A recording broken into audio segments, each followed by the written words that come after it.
We're back, baby! Yeah! Listen, we got beef. We got beef. Finally, we got a beef worth responding to. Finally. All these little peons on the internet talking shit. I don't give them no love, but this guy right here. What happened? What do you mean, what happened? Have you not, been listening to music lately? I've heard some. There's a pretty big thing going on. Huh? Yeah, between Kendrick Lamar. Laws were written. Laws were written. Laws were written. I don't like him pretending he doesn't know what the fuck's going on with his little milk mustache. It's just been pissing me off. Okay? Was it on there? Now listen, guys, we gotta take this seriously. Yeah. Listen, rappers are telling comedians we need to be more respectful to women, so we gotta sit back and reflect. Yeah. Do you know what I mean? They're the most pious group. Listen, nobody has respected women more through art. Yes. Than rappers, okay? Absolutely. So I completely understand how a rapper could look at a comedian telling a joke and be like, yo, y'all need to switch that shit up. Yeah. How dare y'all keep saying your wives are annoying? Be more like us and, bitches ain't nothing but hoes and tricks. I beat my bitch with a stick, what? You can lick on the nuts or suck the dick. I beat my bitch with a stick, what? Did you just think of that? That's a real lyric. Oh, wow. Yeah, that's a real lyric from music that protects women. And for decades protects women. And listen, right now the guy on top, Kung Fu Kenny. He is the guy on top. He is making sure that comedians, he put a law in. Yeah. He put a law in place. All right, let's see the exact line, okay? Don't let no white comedian talk about no black woman, that's law. Now, technically speaking, if we're going off of grammatic English, Okay. he is saying, I can talk about black women, and that is law. Don't let no white comedian talk about no black So woman. he's basically saying all white comedians Are only allowed to talk about black women. exclusively. That's what I'm talking about, Kendrick. We're back. That's what I'm talking about. It's a law. Finally, he understands It's it. a law. Now I understand why he's doing a comedy with the South Park creators. Oh, that makes Because sense. he appreciates white comedians that make fun of black people. There you go. And they've done that brilliantly for decades. Yeah, that's true. And he would never want to, break one of his own laws. No, that's true. I mean, didn't they have a character called Token on the South Park show? Yeah, they do. Which I'm sure Kendrick is a big fan of. That's true. He must be a big fan if true. he's going to do a comedy with them. I mean, we can look that up. Apparently, he has a comedy coming out. Yep. Yeah, that's fact. But Al, you're getting groomed right now. We need to ungroom you. Yeah, you are. We need to ungroom you right now. Let's see. Okay? I mean that Blizzard, because he sent people, he says slide on. What he said, slide on, where's the line? He goes, let me get it. I'm so old I had to squint my eyes. And that was not a racist joke. Okay, the N-words that being groomed, slide on both of them. Whoa, that seems like a call to violence.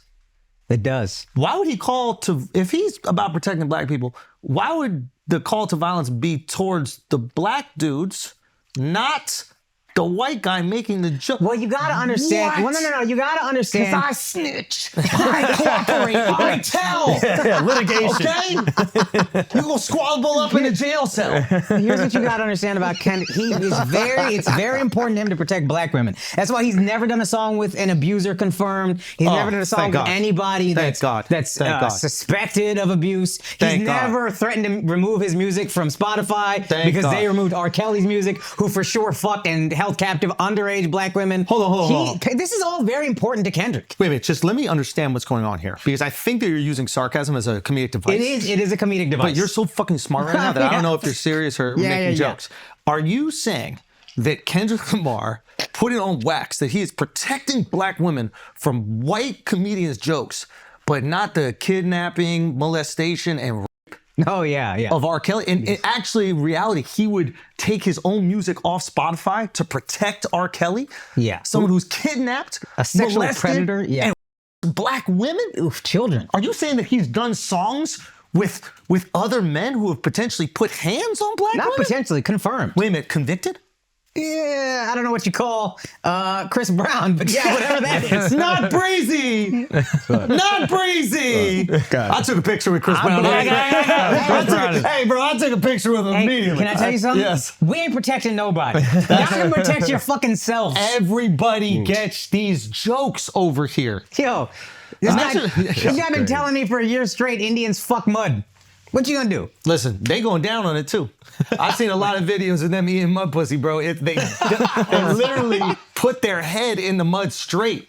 Reverse. Well, at least Back handspring. At least we're going down on something. Kama Sutra. Hey, at least we go down, Jamaicans. You know what I mean? Learn a lesson. Oh, you better watch out. Whoa. What the bumbleclot is going on? You can't call out Jamaicans for something they're proud of. That's true. My bad. Do you know what I mean? My bad. That's super racist. Al, can you speak on that as a Puerto Rican? I believe I could fly out this podcast right now. This is crazy, but keep cooking. Al, we have to protect you. They're trying to slide on you, bro. Whoa. They're trying to. This is nuts, dude. This is. I listen. You're that's distracting. their splish splash. What is a splish splash? I'm gonna be honest. These kids look Asian. Well, I mean, they. The other Asians. I agree with you. I'm with you on that. Anyway, can we get back to something that's really important? Because there's a huge beef on the internet right now that we really need to address. That's true. Is there another beef? There's not. I don't think there's another beef, but you don't know. This is the only one I heard people talking about. Yeah. You know that. Can I ask you guys a serious question? Yeah. Because literally, we filmed a special this past weekend, and thank you guys so much for coming out. I really appreciate that. About to get into the edit, but yeah, you guys are amazing. killed it. And it was thank you so much. Wow. The team killed it. You guys were fucking incredible. But I listen. I shut off my phone for the week. Like the week before, Kendrick dropped his album, right? Yeah. Every black person that texts or calls me is like, yo, Kendrick just took a shot at you on the album. Every white person or Asian person or Latino person that calls me is like, yo, good luck on your special. Okay? Yeah. So clearly there was a separation in who was, indulging in his content. Okay? So I've been a little out of it. But I come out of the special and it looks like there's so many articles about this album that are about, I don't want to, Yeah, it was about you. You were trending on my Twitter. No way. Yeah, I didn't want to tell you because you had things to focus on. What a time to be alive where... I was not one of the Asians who said, good luck on your special. I'm just saying, what a time to be alive where rappers got to talk about comedians for clout. God bless, dude. Like, we are up right now. God bless. The biggest story about the album, outside of the album and people enjoying it, was a sub at a comedian? Yeah. And you don't even got to say my name and it still makes headlines? It's crazy. You're welcome. You are. How many views did I give him, you think? A good chunk. A little chunk. Yeah. They stole our mustard Couple million bucks. They stole our mustard. Take the honey off. We've been doing honey mustard for fucking years. Okay, they hop on that dick riding. He be listening. Yeah. He be listening. Of course he listens. Because he specifically, I think, was reacting to, in that Shits and Gigs podcast, which I think they're reacting to, I said something. I asked them if they dated black women. They were like, "Oh, we date all women," or whatever. Yeah. And I was like, "Yeah, okay." And then I go, "Kendrick fans, get them." Yeah. Yep. And that's all it took. Yeah. That's all it took. And now Kendrick want to talk some shit. Yeah. Okay, what do you guys think of the album, though? I mean, I like it. Here's what I'll say about Kendrick. Everybody knows I'm a fan, but He got some slappers on there. it's I ain't gonna absolutely lie. some slappers. Album's good. I went there trying to hate, Album's good. and then I listened to it again this morning, and there was a few. There you go. Bro, crazy, spooky, scary, hilarious. I love Lefty Gunplay, so anything he's on, that's And the fire. production's that whole crazy. song Like, is crazy. All Oh, the yeah. samples are like... No, they killed it. Unreal. It's a good album. Fuck you though. Catching a stray on a slapper is fire. Yo, Yeah. It kills me That's and I awesome. love it at the same time. It's fire. but I don't like him threatening the violence. I don't like that. I don't like him telling people to slide on you. I'm a civilian. I'm going to the cops too. What if it's too late? What if they fucking do something to you? I mean, I don't leave my house. But my feeling is like, yo, Kendrick, I feel like Kendrick is talking all this shit, and for whatever reason, we just letting him talk all this shit. Yeah, You know what I because mean? we decided we love him right now. I get it. I do get it. But at the same time, like... And I've always been a fan, but I also said this even in the Drake thing when he said the shit about your next show at the Bay, whatever he said, basically kind of like call to violence. Yeah. And remember when Rick Ross got beat up? I was like, yo, Kendrick, you gotta fall back on that call to violence like shit. Trump on January 6th. Yo. Yeah. You know what I mean? Like, he's trying to get people to storm the Capitol a little bit. He's trying to get people to go to Al. Get people to go to Charlotte. That's dangerous rhetoric out there. It really for is, woke dude. Kendrick, you know? Stand back, stand by. Stand back and stand by. He's not even saying that. He's saying get up in that ass. Yeah. I mean, it's crazy. He did. But I need Kendrick. I need you to do it, Kendrick. You want to squabble up with I Kenny? need no. I mean, here's the thing. this is the thing that is kind of funny about it is like first of all, Kendrick's people and the gang affiliate, everybody, his security, they will kill me. They will destroy me. They'll find me in the street. They'll fucking cut me up. They'll shoot me. They'll do whatever. I'm not a tough guy. Y'all would do. But just Kendrick, I would make love to him. And there's nothing he could do about it. Just Kendrick Lamar, I would make love to him. And the only thing that he could do is decide if it's consensual or not. That's the only thing he could do. If it's me and Kendrick, this is about physics. It's about physics. I don't even know if I'll get hard. But if we're in a cell, there's a chance that if we're in a cell and we're bored and we done tattooing each other, whatever you do in the cell, and we ran out of board games and we did all the other things, we cleaned everything, and I'm like, man, I might as well fuck you. There's nothing he could physically do to stop that besides put his legs in the air and choose a position. Maybe I'll let him choose a position. Why are you pulling this picture up, Mark? Why are you doing this? Put up that picture of him and Travis Kelce's girl. Look at that shit. Oh my God, dude, that's unbelievable. Yo, I'll be honest. I would go so far as to say I don't think he could stop most people on the planet from having sex with him. Like, the only reason he got security is to stop people from having sex with him whenever he wants. Now, don't get me wrong, there's people who could fuck me against my will. I was in an elevator once with this drag queen, and this motherfucker was like 6'5". Oh, yeah. And we're in the elevator, and we're going down. I'm like, yo, if he wanted to take it, I gotta cause a ruckus or something like that. Like, I gotta shit my pants. I gotta do something. I gotta shit my pants. I gotta do something to stop. He might enjoy it. I have no clue what they're into, but I know with Kendrick that he's talking a lot of shit. But if it came down to it, I could put him on my lap. I could feed him a bottle. I could put him on my lap. I could feed him a bottle and make love to him if I wanted to, and there's nothing he could do about it. I might not be hard. Dick might just slap soft against his butt. But you can just beat him up. You don't have to fuck him, right? No. We're not doing acts of physical violence over here, bro. Okay. That's what This is an act of sweet love. This is an act of love. Oh, you're a pacifist. I'm saying I could be romantic with him and there's nothing he could do about it, to the point, like, I think I'm so charming he would just fall into it. Yeah, you know what I mean? Like, I think he would just be so charmed. He would be like, damn, like, whap, whap, whap, whap, whap. Let me suck it up. This was MLK's dream, right? Yes! For real! White people and black people listen, come together. So we need to figure this out. We need to figure, like, the only thing he could do is, after I was finished, like, write some words that rhyme together about it. Oh, that Do you know album what I would be mean? fire. Like, That would be a good album. oh my God. He can make some calls. Yeah, you want to talk about another album called Damn. Be humble. Sit down. Reincarnated. Ask I penetrated. Listen, but in all seriousness, we love Kendrick Lamar, our woke king. And I think we're gonna do our best to abide by his. I don't know what his rules are about, like, me having sex with him if we're in a room together. I don't think you'd want that. We don't know. Well, I'm assuming. We got to wait about 5 years for him to make another album. That's right. There is a chance in 5 years he would make another album, and the song about this is gonna be sensational. It's gonna be absolutely sensational. Don't you think? So he's gonna have some bars for you at the Super Bowl. Watch. He's gonna have some bars for you. I mean, the irony that he's like, we need to protect women, and he's performing at the Super Bowl, which is literally the Super Bowl of beating the shit out of women, guys. Like, this is the problem. Is like, when you're on your way up, nobody looks at your hypocrisy because they want you to be on the throne so bad. Like, naturally, human beings, we all have this. Like, we look at the number two and we're like, I see myself in you. Go out there, go get it. Once you're on the throne, all we see is hypocrisy. It's like Joe Biden with his son right now. Yeah. Right? It's, it's anytime the person is in power, and clearly Kendrick is number one right now. Anytime he's out there, we're looking back at what he's done and we're like, oh, you're this woke guy, but then you really do shit with people that are completely inconsistent with what you say you care about.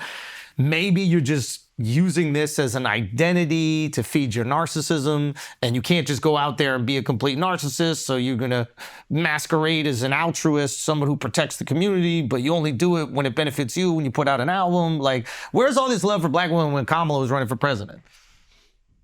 Well, Like, was he out there riding? She's Indian, apparently. Good ass point. Yeah. Good ass point. Anyway, she locked up too many of his dudes, you know. That's true. Yeah, she did. What I hope is he's just a person who fucked up. Like, this was a line, it was a throwaway line, you should have thrown it away. Yeah, just say you weren't talking about me. That's the best thing you could do, Kendrick. Yo, I don't know who Schulzy is. That guy's scary, stupid, hilarious, or whatever. Like, just he's scary, and I don't know. I don't even know who he is. I never even heard of his comedy. I don't know anything about that guy. That was for someone else. That bar was for someone else. I think that's the smartest thing that he could do. Yeah, he don't want that. What you don't want to do is say my name. Well, it's hard to Say my rhyme. name 3 times, I'll feel like Candyman. That's facts. What rhymes with Schultz though? Like that's so hard to put into a song. Electric bolts. Oh, sick. Oh, that could be sick. That'd be kind of cool. Yeah. Yeah. What other things? Indianapolis Colts. Oh. John Smoltz. Lou Holtz. Whoa! This rap shit is low-key easy. Here we are thinking they're some geniuses. They're just rhyming some words together That is true. and making shit up. Yeah, it's not that hard. Do you know what I mean? Mm-hmm. Fuck. Go back to talk about Drake, how he's a fucking deadbeat dad. While you do songs with Future. My point is, the woke always get exposed. Are you gonna make a commitment to not making any more racial jokes? I'm gonna make a commitment right now that if Kendrick wants to squabble up, I'm tongue kissing him. Why? You don't have to do that. What the hell? What? I was like, you're married. What the fuck? Reincarnated. What voice should I make him singing? What song should I make? But listen, So, if we're in a jail cell, you gonna pull your back out, having to duck that look. listen, if we're in a jail cell, low-key, if we're in a jail cell, right? and we're making sweet love, you know, because there's nothing he could do about it. I like that you're making it consensual sweet love. Can I say that? No, it's consensual sweet love because at a certain point in time you realize there's nothing he's a pillow. Yeah. Why are you Do you know in what I jail mean? cell for this? No, but you can I take could him to use him dinner. as a pillow. That's what I could do.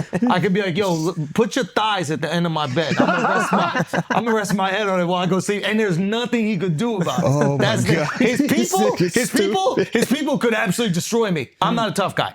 But Kendrick, it could be I would use him as a whole body pillow.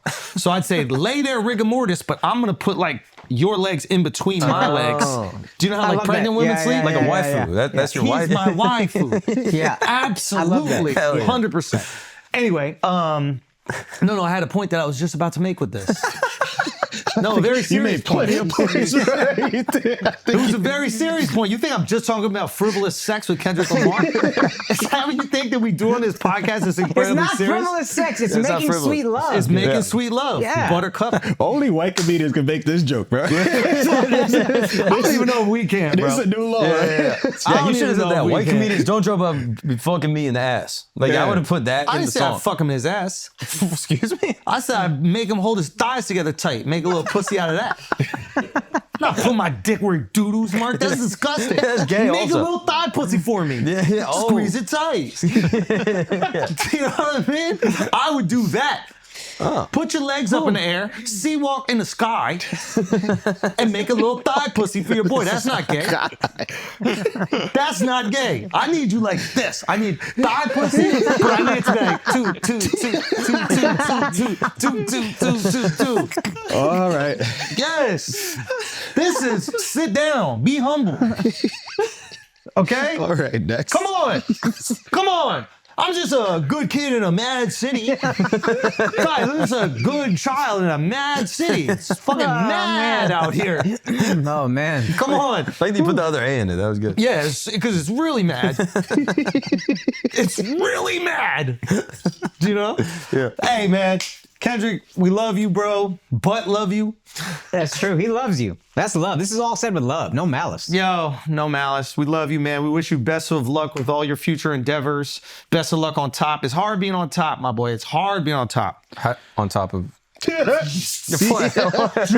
you do I it. thought I was asking. Don't you do it. Easier than being on bottom. But I will say, as far as that line goes, we're going to make fun of everybody. And that's just the reality of the matter. Is everyone gets these jokes. That's the ethos of the show. It's the ethos of the comedy that we do. And the second you start, and he just might not be aware of it. I don't know if he's doing it to sell records or if he's doing it because he just thinks it rhymes or it looks good or he's taking advantage of like a viral moment knowing that we'll react and knowing the internet will react.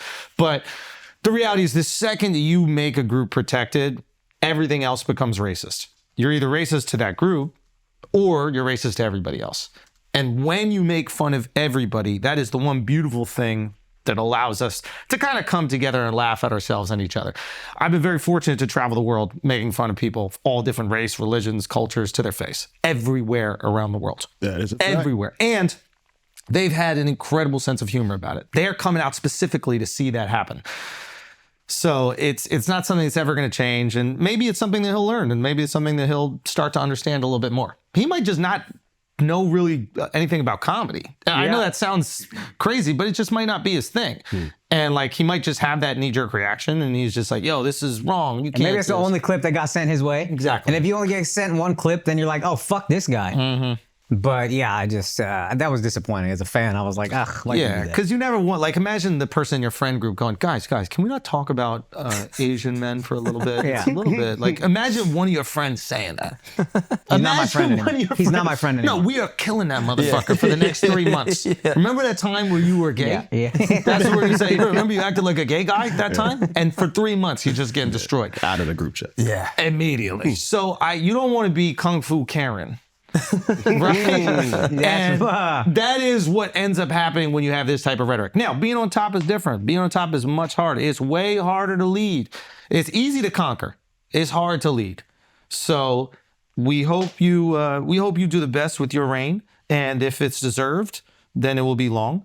And if it's not deserved, then it will be short. And you're the one that decides that. That was very mature. Thank you very much. Hell yeah.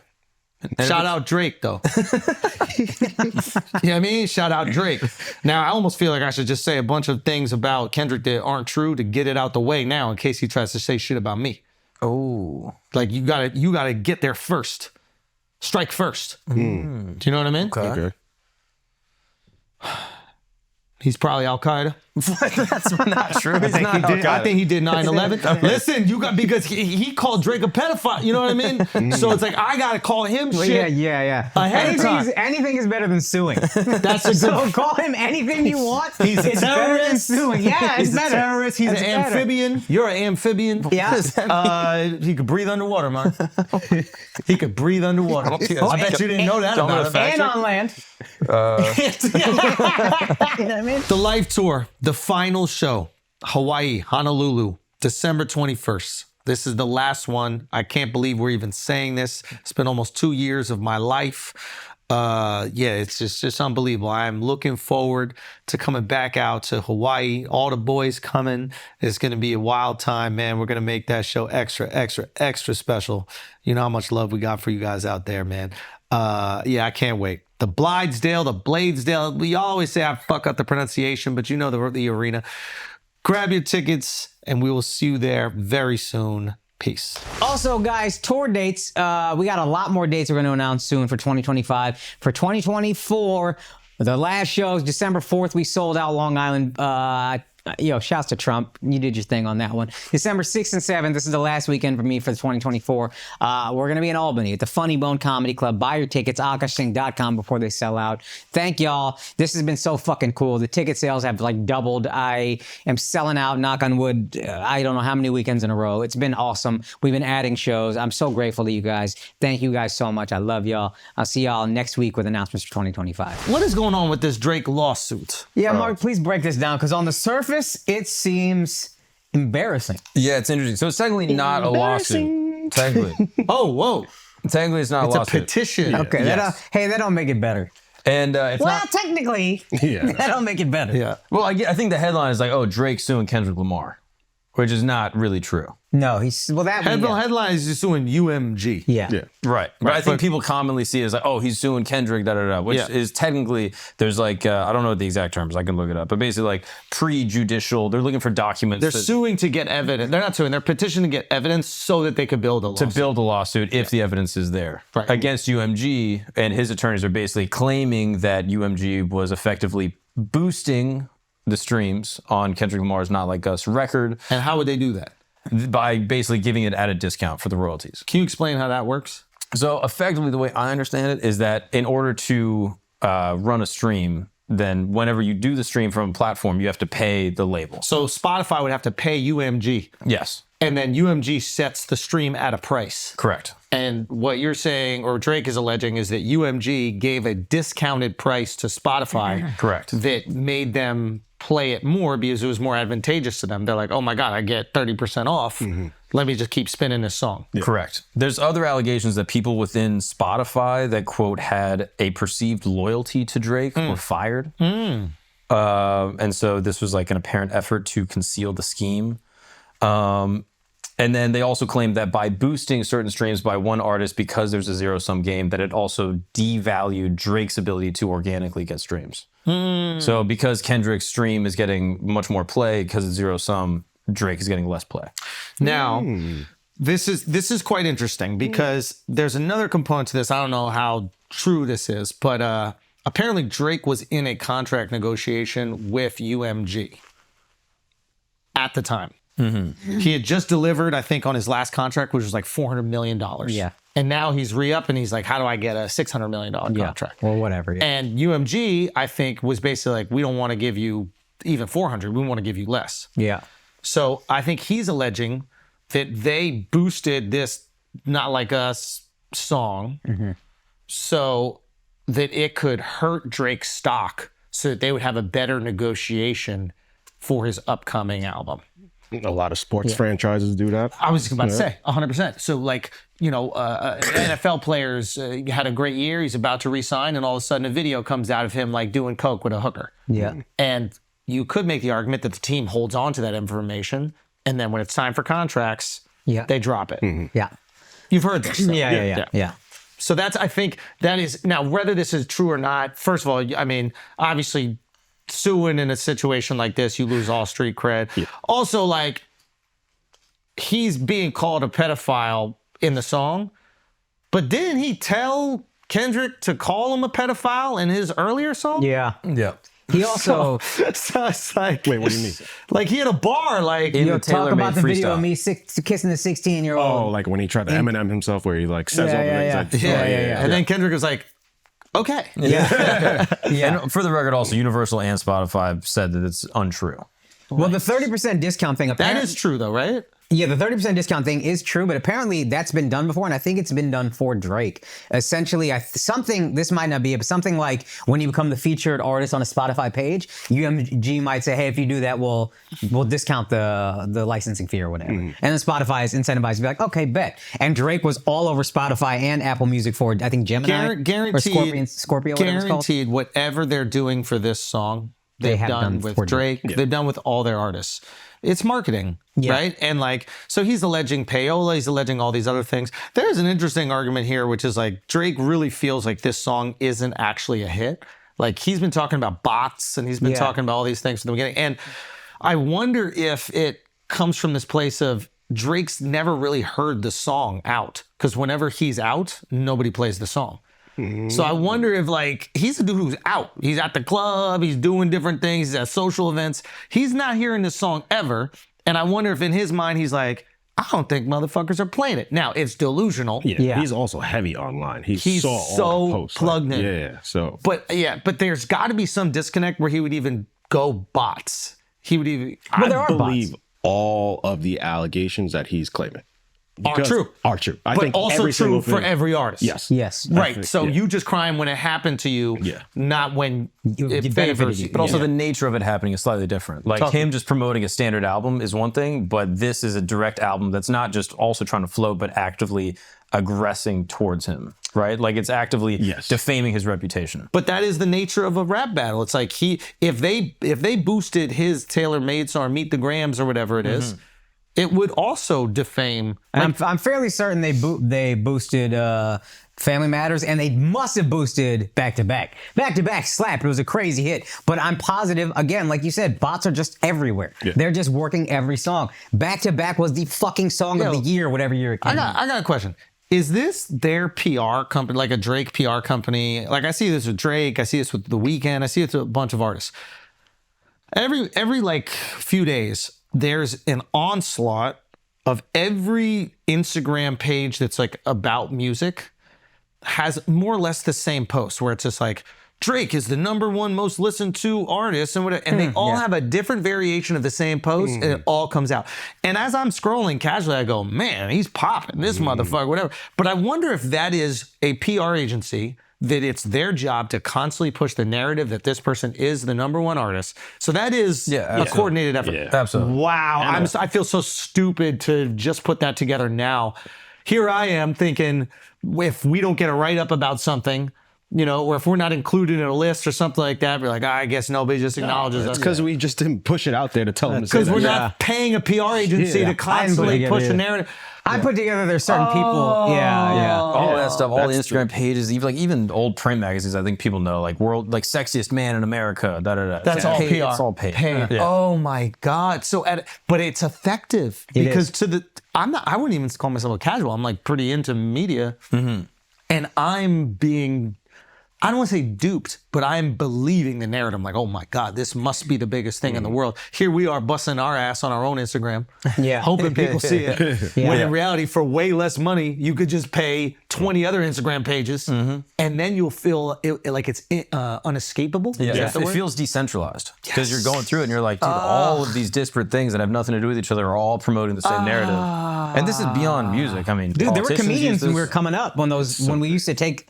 We used to really care about those like hottest comedians lists. There were some comedians that they were funny, sure, but early on they were on every fucking list, and you were like, "What the hell is?" So they got their agents or their agents, PR the manager, company, the whoever. The manager probably boom, boom, boom, boom. But it's and then you start to buy in. This is the hottest. And a lot of those blog sites, the way they work, it's like you just send it to a couple of the top ones, and then they copy each other. Trickles down.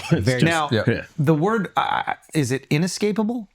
Inescapable. The inescapability of it, I think, is the greatest like motivating factor, because when you see 10 things online, it feels like the biggest story. Right? Like what happened with the Kendrick thing? It's like you're online and you see every single post is about it. They're like, oh, Kendrick takes shot at Schultz or whatever. And you're like, oh wow, this feels big. In the grand scheme of things, it's nothing. It's nobody gives a flying fuck. But the perception, wow. I know I must sound like an absolute retard right now, but if this works with, I was too. I didn't know.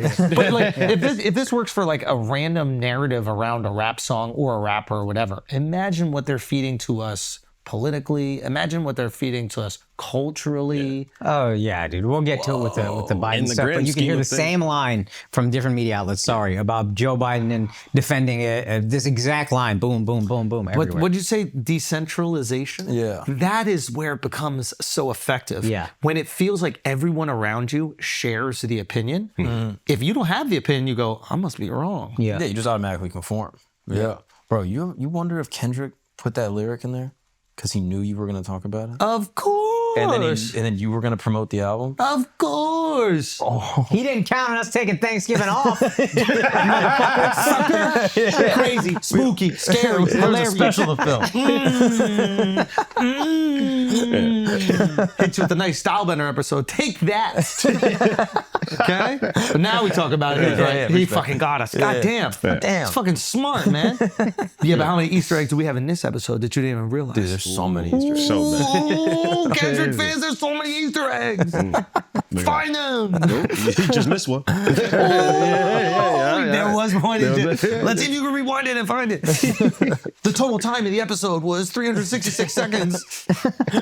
But yeah, even the rap beef between Kendrick and Drake, I think in the grand scheme of things, the entire world didn't really care. Like, Drake is still going to be the top streaming artist or rap artist.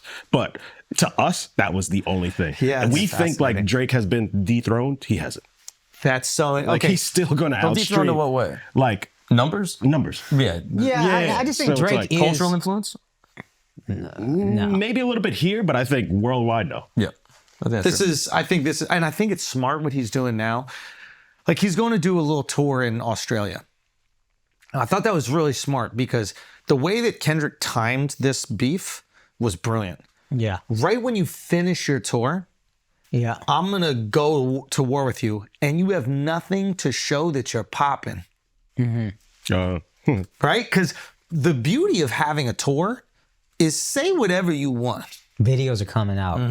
That's reality. Yeah. All this is chit chat and comments online. That's reality, right? There's some people that said some shit about me online or made videos about me online.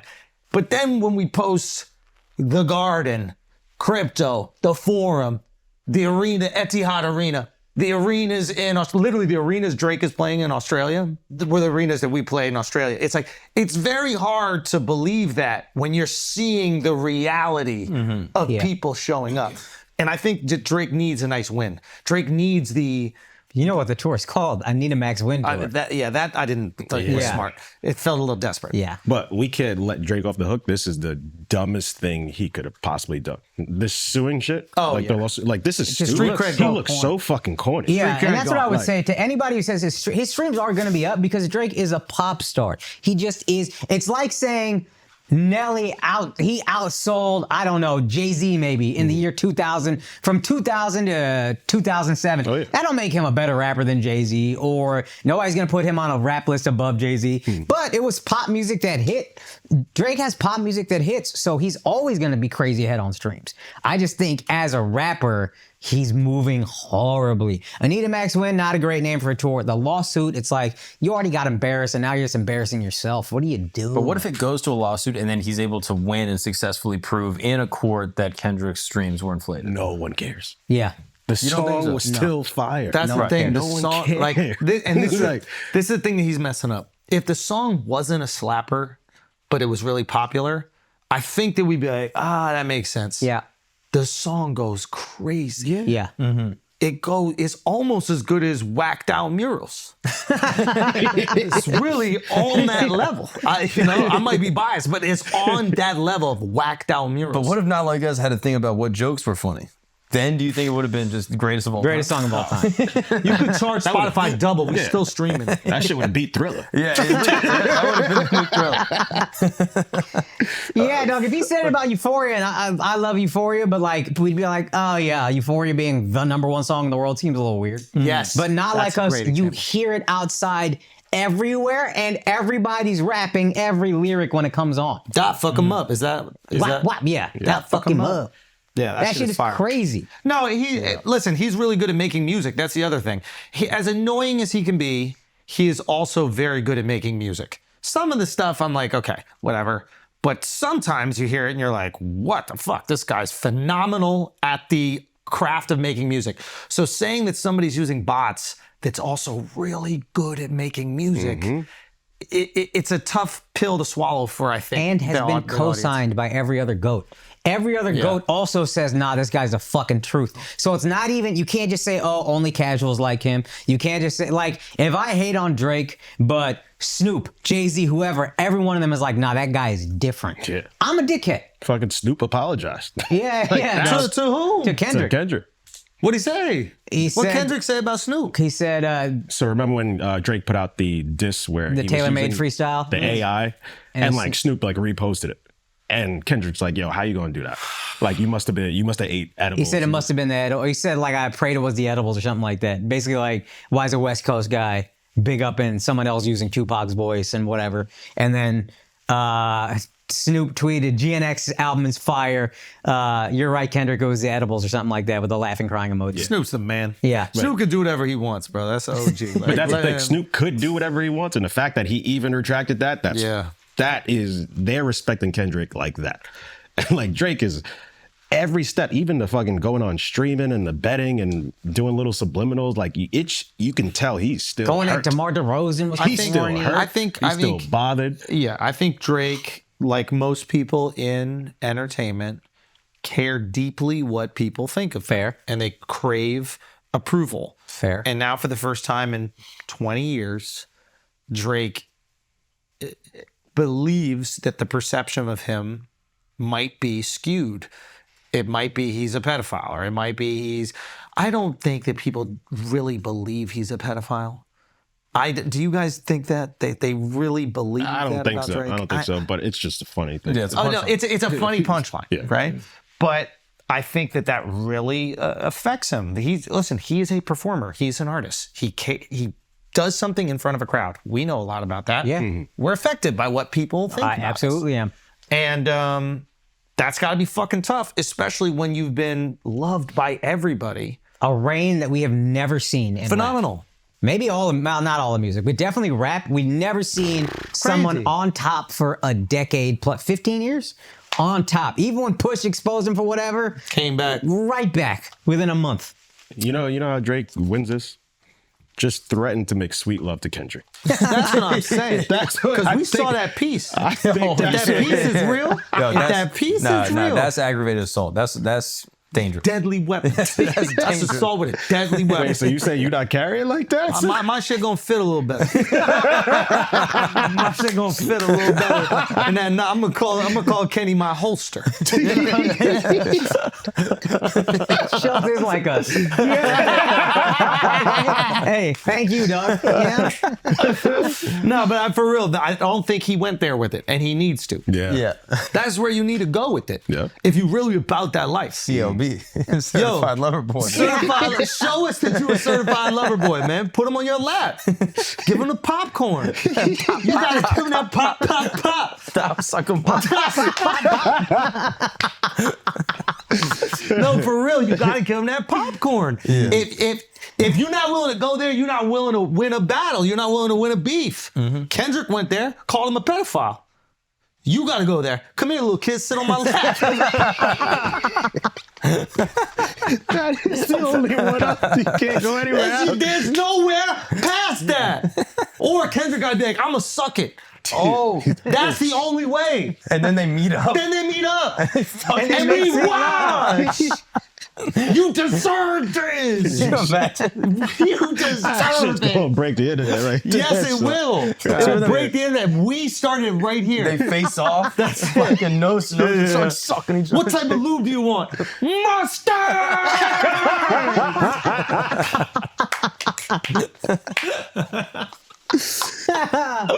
All right. Oh, man. I think we solved it, guy. I think we did figure it out. Yeah. I think fine. everybody gets these jokes, yo. Everybody. Yeah. Everybody. And nobody's going to stop getting them. Okay? Absolutely. That's the reality of the matter. Maybe not my grandma though. Can we stop that? Listen, we gonna. She is alive. Okay, just checking. Are you sure? Yeah. Yo, God rewarded her for what she did for those soldiers, dog. It's like she's not going nowhere right now. What do you think the flaps look like? I'm sorry, American. No, what do you think? With all due respect. Mustard, help me! What do you think the flaps look like? What do you mean? I think she got like a palm tree hanging out of her. What? This is what I mean, bro. Are we mowing? We can stop the joke somewhere. Not every. Jungle, the mighty jungle. Please don't sing. Mark's grandma No, there's some things we don't have to joke about. We can save some Stop, room. fuck him up. You can't. But you know, Kendrick talked about his grandma too. What? His line in TV off, bitch, I cut my granny off if she don't see it how I see it. God damn. Oh, that's wild. Cut your granny off? Yeah. No, I would never cut my granny off. You know, she sucked cut her out off, I'll never cut your granny off either. Yeah, I had to cut her off. No, I'm not cutting your granny off. cut it off. Yo, apologize to your grandma, Kendrick. God, that's law. You can't make jokes about your grandma. That's law. You can't make lines about your grandma. That's what Kendrick sounds like. Do you think he realizes that's what he said? Hey, you're being mean to your grandma. Hey, stop that. Another one of that, please. Come on. No, but for real, back to your grandma. Stop. No, bro. Not everything. I think we got to put her legs in a diamond position. Don't do that. You got to put her legs in a diamond. You got to put her legs like that. You got to go put her in the diamonds. And then you got to get up in between the diamonds. And then you have her toes go web into web and cross like that to lock in. No. Yes, you do. No, And that's then, law. No. Then you take her in a bounce house. What is it? Take her in a bounce house. Call up Drake. Take her in a bounce house. All right, let's go into some topics, dude. Let's talk some sports, dude. Yeah, what do we got going on? Yo, first of all, there's gonna be great games this week. Who we got? The best games is this Thursday. Thursday night games are not always good. Is that on Amazon? Amazon. Okay. Amazon Prime.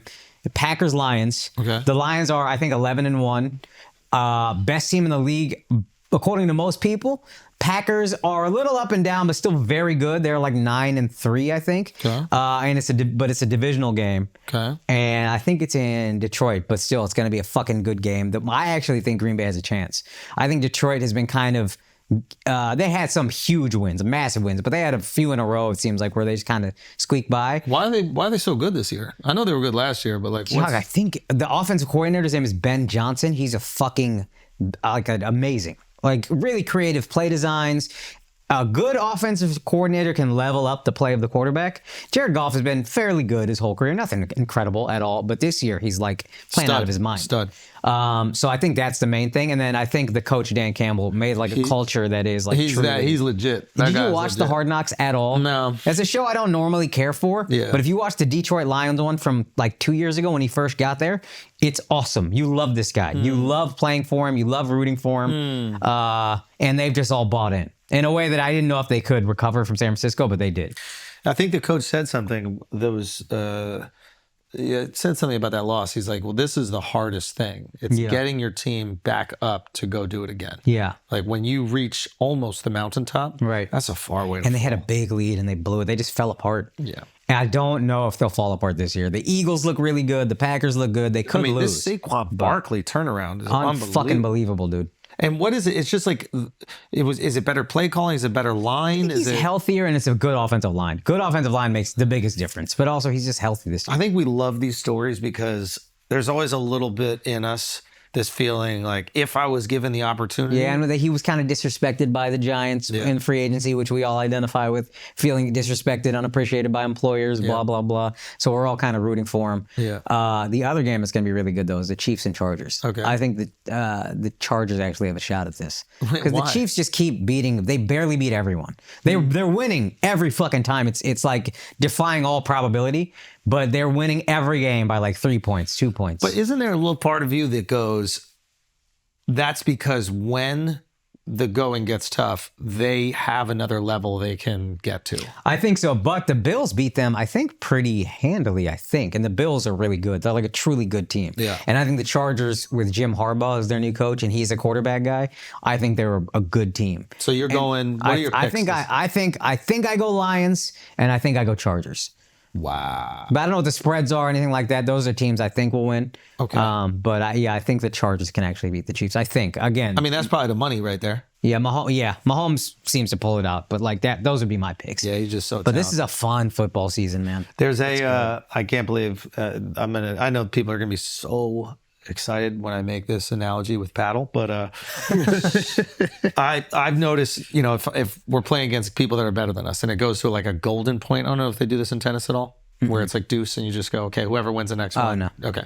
So I noticed that we're playing with people that are better than us. It might get to golden, but they win every golden. Yeah. And it's because they have that extra level. Yeah. And they just took their foot off the gas a little bit. We got kind of close. We think we can close it. It's like, no, they have another fucking level. And I feel like that's Pat Mahomes. Yeah. It's like if he has that kind of Brady-esque composure where it's like, if you let him stay in the game late, he's going to make something happen. Yeah. So you need to like really pad that fucking lead against him. Yeah, I guess actually the Bills game did get close now that I think about it. But yeah, that could be it. But the NFL, the talent disparity is not because of free agency and all these other things, there's a lot more parity. So it's not like you can just slide by doing that forever. Sorry, go. The talent gap between you and the guys across you from the net is probably pretty big. Yeah, big. Yeah. This is not, the NFL is not, I mean, he's the best, but like, still. Can you tell me the Derrick Henry story that I keep hearing about? Derrick Henry There's like a resurgence and... Oh, dude. So the idea is that running backs, you don't pay him after 30. Derrick Henry is one of the best running backs ever, maybe. And he enters free agency. He says kind of openly, I want to play for Dallas. Dallas is like, nope, we want to save our money. We're cheap. We're like the fucking Clippers from back in the day. We just don't spend on free agents. They don't sign him. Baltimore picks him up and he's having a crazy year. But he's like insanely dedicated. Like one of these Tom Brady type That's diets. what I've heard No about fried food, no refined sugar. Intermittent fasting, won't eat until after his workout. But like if he does eat, it'll be like a banana or half an avocado suffering. Respect. But then also the play that went viral in Thanksgiving is he got like handily tackled by some little white cornerback. Oh, Dijon? Yeah. Cooper Dijon is his name. But it was tricky. Like, he was catching a screen, so he didn't really build up momentum. The tackle was beautiful. And the tackle was great. Shout out to Fucking Dijon. beautiful. But yeah, Derrick Henry's still a problem. Okay. Yeah. And is this another one of these cool stories where the two running backs that could potentially break the running back record were guys that potentially were afterthoughts? Yeah. Like, kind of just not wanted by their old teams, and nobody was really going crazy in free agency. These are the storylines you need in sports. I feel like, outside of who's going to win there's the who's going to win the championship, and then there's like the underdogs. You can't really call fucking Saquon and Barkley, but these like personal stories where you can relate to them outside of them actually winning the final game. And team wise, underdog wise, Buffalo looks like at the moment the best team in the league. Right. Historically, never won anything. Yeah. Super loyal fans, the best Bills Mafia. You almost want them to get one, like. And then the other one is Detroit. Yeah. Detroit, like, we all feel bad for Detroit as a city. Yeah. And then all of a sudden they're the best team in the league. This is the best record they've ever had through 12 games. Yeah. So, like, those two storylines alone in each conference is enough to make this exciting. Yeah. The Chargers are good again. Jim Harbaugh's kind of taking this quarterback that we thought might not be good and might be falling apart and turning him around. It's like, there's so many storylines going right now. It's so fun. Nah, NFL knows what they're doing. Yeah. I'm cool. I'm curious to see what happens once the Netflix games come on. Yeah, it's going to be interesting. Because to me, it's just, and I know people can do it because they have YouTube TV on their phone or whatever like that, but it just seems so much easier to open up the app and watch the game. I mean, the Tyson Paul fight proved that. 60 million households. Yeah. Insanity. It's just so much easier. I think that it's going to be very hard to not open up your phone and just watch a little of the game. Yeah. In the same way that now that the pay-per-views are one click away on your phone. Yeah. I'm watching every It's also just habit. The first thing most people go to is Netflix. If they're on TV, on their smart TV, first app I open is Netflix. Yeah. And then that transition for sports, because sports was the last one. They're the last one that needed to. Yeah. Right? Because we're going to watch the fucking games no matter what. Yeah. But if those numbers double, triple, skyrocket. Yeah. Yeah. What does that do for the brand? And how much will deals? Netflix pay for the rights? Because networks would pay everything, because sports is one of the few things you have to watch live. There's like a few TV shows, maybe every year, maybe one, honestly, a year. Yeah. But sports, if I'm waiting, it might get ruined for me. Oh, fuck. So I'll watch it live. I'll talk to my friends. And so networks will pay for it, because advertisers are like, people aren't going to fast forward through these commercials. Yeah. They'll sit to watch it live. But if Netflix throws crazy bags, it's done. By the way, if you're going to throw some bread down, obviously you're going to do it with Stake. Stake is the leader in global betting and U.S. social casinos. Bet on top sports and political events. Use the promo code Flagrant for your welcome bonus. Real quick, shows, HBO might have one with the Dune Prophecy show. Oh, you think that's good? I've been watching it. It's decent. I think that it's got two things going for them. It's not as promoted as Penguin. Penguin, I go into Penguin and I go, I've already seen 40 Instagram posts about how it's the highest rated episode on IMDb. So I'm basically like, unfortunately, the way my brain is wired, I'm looking to discredit. High expectations kills it. Exactly. So Dune, I had nothing to watch. And I start watching it, and like, there's some line in the beginning that's like, and then women can figure out something. I'm like, oh my God, don't do this fucking like forced identity politics bullshit. But the story's feeling Game of Thronesy. It's an interesting world. They spent some money on the set design. Like, the sets look beautiful. Yeah. Like, each literal world is drastically different. Very cool. They got good actors. Like, I'm 3 eps in. I couldn't get through the Penguin. I tried. I could just for whatever reason I couldn't do it. I know I'm wrong with the Penguin. Everybody loves it, but this shit. I think they might got one now. Yeah, this is good. I think they might got one. Bro, I just found out about True Detective. What the fuck is wrong with you guys? First season, phenomenal. Why didn't no one tell me? This shit is amazing. After that, what the hell? You know what? I watched the most recent one. I liked it. Really? Yeah, the it's one good. that took place in Alaska. Thematically, it's a little bit different. Who's in it? The little lesbian actress. Little lesbian ass actress. What's her name? Jodie Foster. Oh, she's a lesbian? Yeah, she's lesbian. I didn't know that. She's phenomenal, bro. She's a great actress. She's also great director. phenomenal. I heard the one with Mahershala Ali was good. Oh, that was pretty good too. Yeah. Yeah, that was pretty good First too. one's still undeniable. I mean, with McConaughey and Mesmerizing. I'd never seen a performance like Harrelson. Woody Harrelson. Harrelson's a fire. beast, dude. I love Harrelson. You just started watching it? Yeah, I'm on episode 2. It's just This shit is fire. I didn't Enjoy know what it. to tell me, bro. I got Enjoy, gatekept. What the enjoy. fuck? You know what else enjoy. is funny? Mark also just found out about Derrick Henry. On Thanksgiving, Mark Bro, and I are watching. I was watching football. We're watching This shit is crazy. I had to go back. I go, yo, go back to his college highlights. We're watching college highlights of Derrick Henry, and he's like, he's big. I'm like, he's fine. good, I bro. don't know who he is. either. You should look into this though. This guy's wild. Yeah, and then he's who's the good. fat quarterback? Jared Lorenzen. I was Jared showing him- Lorenzen. What's I was going showing him- on? I was showing him- right? Yeah, I think he died. R.I.P. Yeah, Yeah. hefty lefty. I was showing him uniquely different sized players in the NFL. Yeah, Bro, we started on season 1 of the NFL. This shit is crazy. Very Sanders highlights are crazy. This shit is insane. We Joe watched a lot. Montana? Come on, dude. Anyway, let's get back to the show, boys. Yo, shout out, Joe Biden, Yes. real one, Joe yeah, Biden. yeah. Finally. Real one. First of all, a lot of people are okay. Let's just clarify some things. There are people that are annoyed by this. They're not annoyed that he did it. I Correct. just want to point out because anybody in this situation is gonna use their power Absolutely. to protect their son. Correct. Like 100% of the time. It doesn't matter. Would you pardon your child? Hell's yes. Hell's yes. Maybe not Akaash dad, but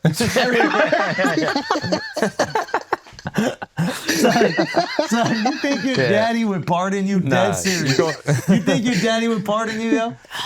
I mean that. Good question. I think he would.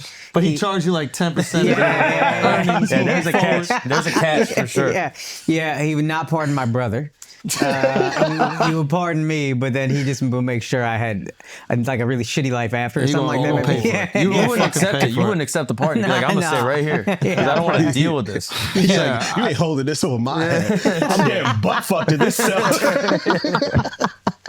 I think the thing that's annoying, obviously, is this idea that like Democrats pretend that they're better than Republicans. Yes. Once Democrats just be like, yo, we ain't shit. And also, don't get me wrong, Republicans also pretend that they're better, right? Like everybody has their own little grandstanding. They just do it about different things. I guess, yeah. But, Democrats are like, the Republicans won't respect the rule of law. Yeah. He's going to destroy, and I guess this isn't breaking the rule of law, but Hunter broke a law. Yeah. And then he's using a caveat to get him out. But I think this is the annoyance with the Democrats. It is the hypocrisy. Oh, hypocrisy. Hypocrisy.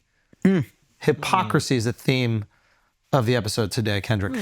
So, yes, it is. Yes, it is. I know. Yes, it is. I think he tuned He's still, no, Kendrick is still watching. You think Kendrick's like, I was hearing about this Hunter Biden story. I will. He wants to tune in. There might be some Easter eggs in here. There might be some different things. He's a Patreon. He is a Patreon subscriber. Anywho, so I think that's the annoying thing. Nobody disagrees with the action. Correct. Or at least they shouldn't. It's a very small amount. Yo, If they care. what did he do even? Pardon his son. Yeah, No, what getting is getting Hunter his even dick sucked do? with a Glock in his hand? That's a crime in America? What the hell happened? Yeah, Most like, what American is- you could be. But what is he like? What is he jammed up for? Who got us in? He didn't fill out a gun form correctly. My He God, lied on This it. is America. I think he said he never been convicted of a crime or something like that. Right? This He might is have forgot. He was off the drugs. yo.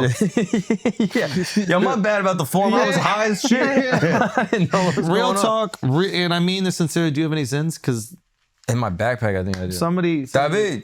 Backpack. You don't want to know? Well, I want to know what's going on. I'll be catching everything, bro. Hold on. What's that one? 3%. Throw it. Yeah. Throw it. What the? My hands are crazy right now. Golden Glove winner My over hands here. are God damn. absolutely crazy Bro, your right hands now. are insane. Shit. Throw Kendrick at me. These are only 3 milligrams. Okay. So yeah, I don't know. What do you like? Your hands are crazy, but you can't open I can't open it. They're not strong enough. They're not strong enough. But they're quick. They are fast. Only 3. Is it You- childproof? What the These fuck ones is are wrong? fucking. This is crazy. This one is strong. This is a strong one. Ooh, I could really smell that one. He also didn't pay his taxes. Who did it? Hunter.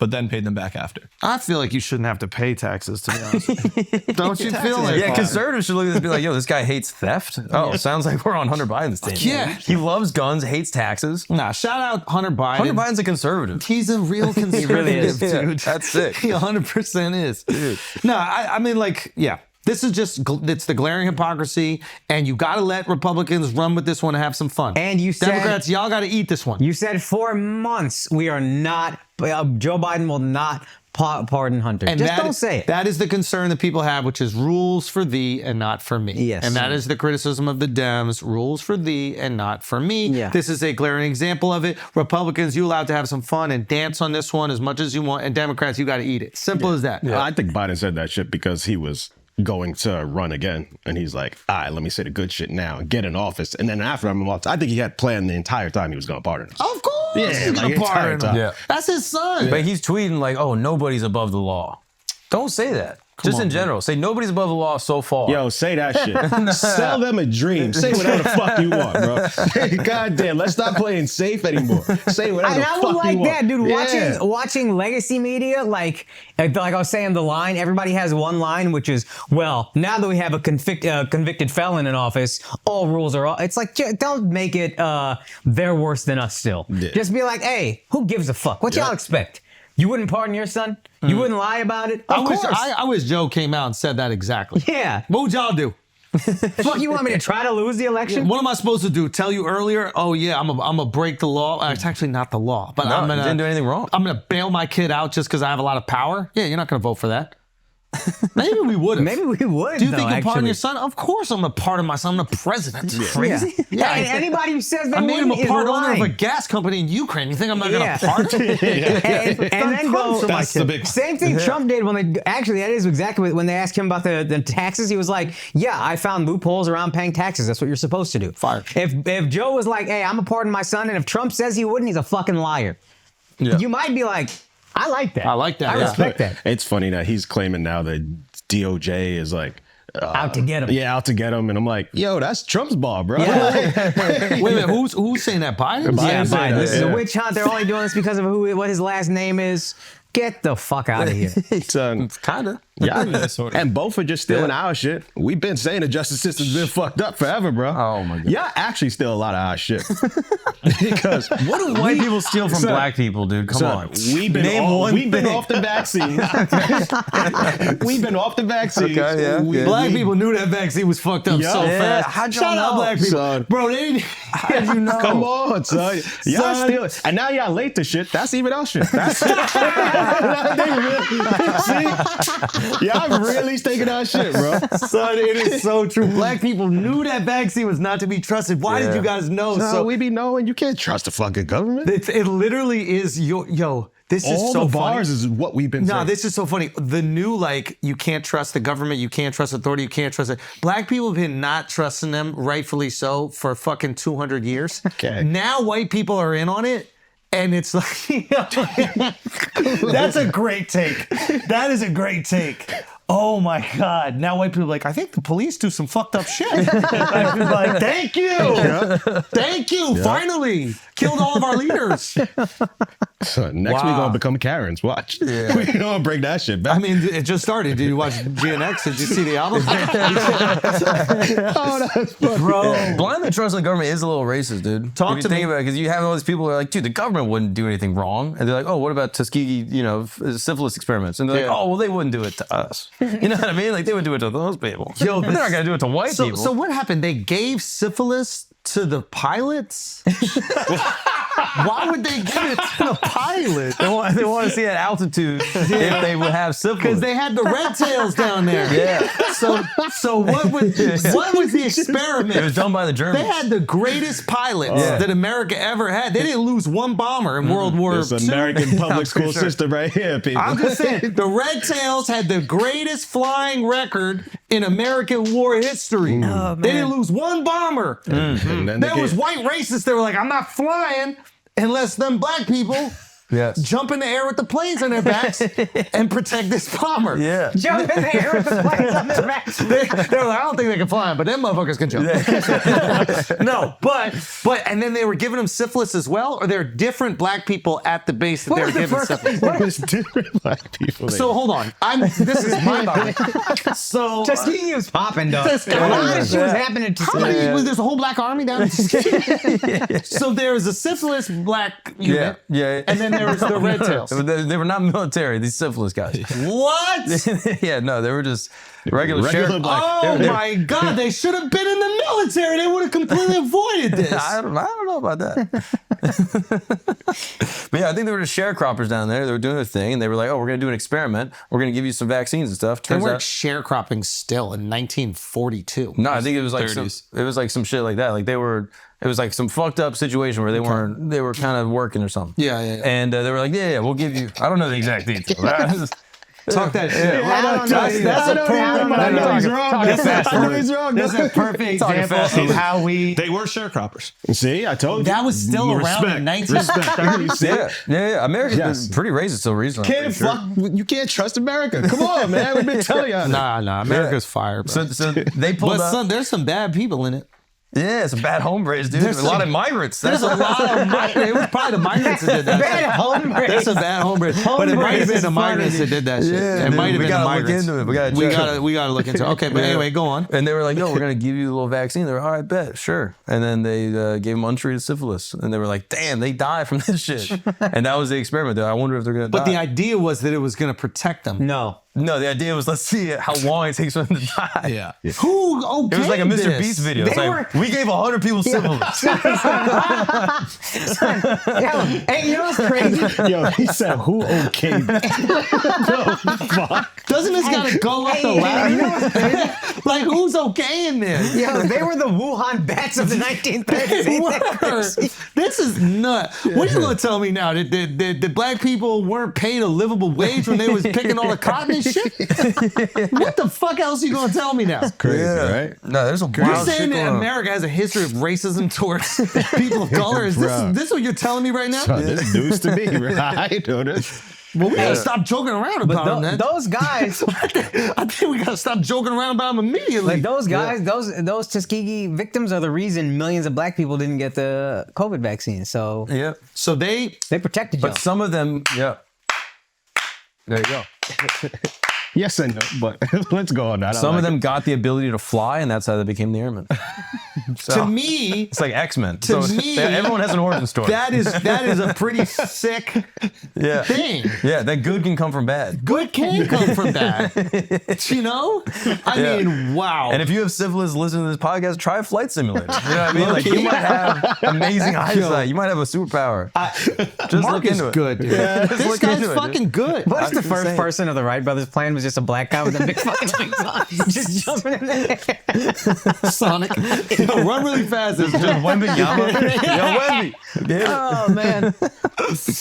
But yeah, bro. This shit is wild. Yeah, I think Biden fucked up the timing of pardoning his kid. Okay. Every Thanksgiving, presidents have to pardon a turkey.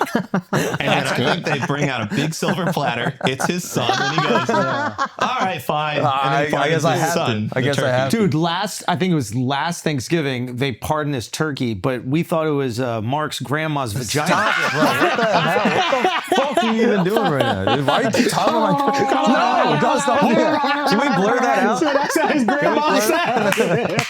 Can we blur that? I mean, it's like, is there nothing sacred, dude? This is my actual grandmother, the matriarch of my family, dude. What the fuck? She's an American hero, man. She's an American hero You gotta and a respect British those hero. vets, bro. God damn. Gotta respect the vets. Yeah. She actually met one of the Tuskegee heroes. Oh, she sure did. I'm sorry. With all due Damn. respect. With all due respect. Why you made that so sexual? I'm saying. Damn. Come on. Shout out to Red Tails, though. I don't think that we talk about them enough. Yeah. Yeah. Do y'all even know 3 Red Tails? Y'all can't even name You thought 3. they had syphilis till 10 minutes ago. Lawrence Fishburne, Michael B. Jordan, JB Vance. Can y'all name 3 real Red Tails? No, the guy from anyway. Nobody can. No, I Like can't. real ones? I can't even name Red Tail. It is a real shame that But we we gave can't them- name 3. They didn't got a lose couple bomber. movies, They did get a couple movies. and they didn't lose a single bomber. no, they flew the P-51 Mustang, Yes, they did. but not at first. What were they flying at first? Something else. What is it? Diet Coke version of fighter planes. Oh, they didn't give them the good shit. No, they didn't give him the good shit. Then they gave him the really? good shit. The P-51 Mustang. It's like they do with food. They GM. give us the chitlins and then we turn that shit fire. So, That see? is true. You guys are pretty resilient. We're good. Yeah. Wow. We're good. Wow. Miles, it feels like you want to contribute something. No, Miles is chomping at the bit. What's up, man? What do you Tell want to us say? a fact about the. You go, technically, they lost 6 bombers. I didn't wanna... No, Mark just slid in a hell of a joke. What'd you say? What did I say? I'm not. No, Come on, this is it an always Easter egg? ends on me. I It's know, an fuck Easter this. egg. It's an Easter Give egg. us It was the an Easter Easter egg. It's a good egg. Easter egg. Come on. Son, it's not a Kendrick concert. He's not saying the N-word on stage.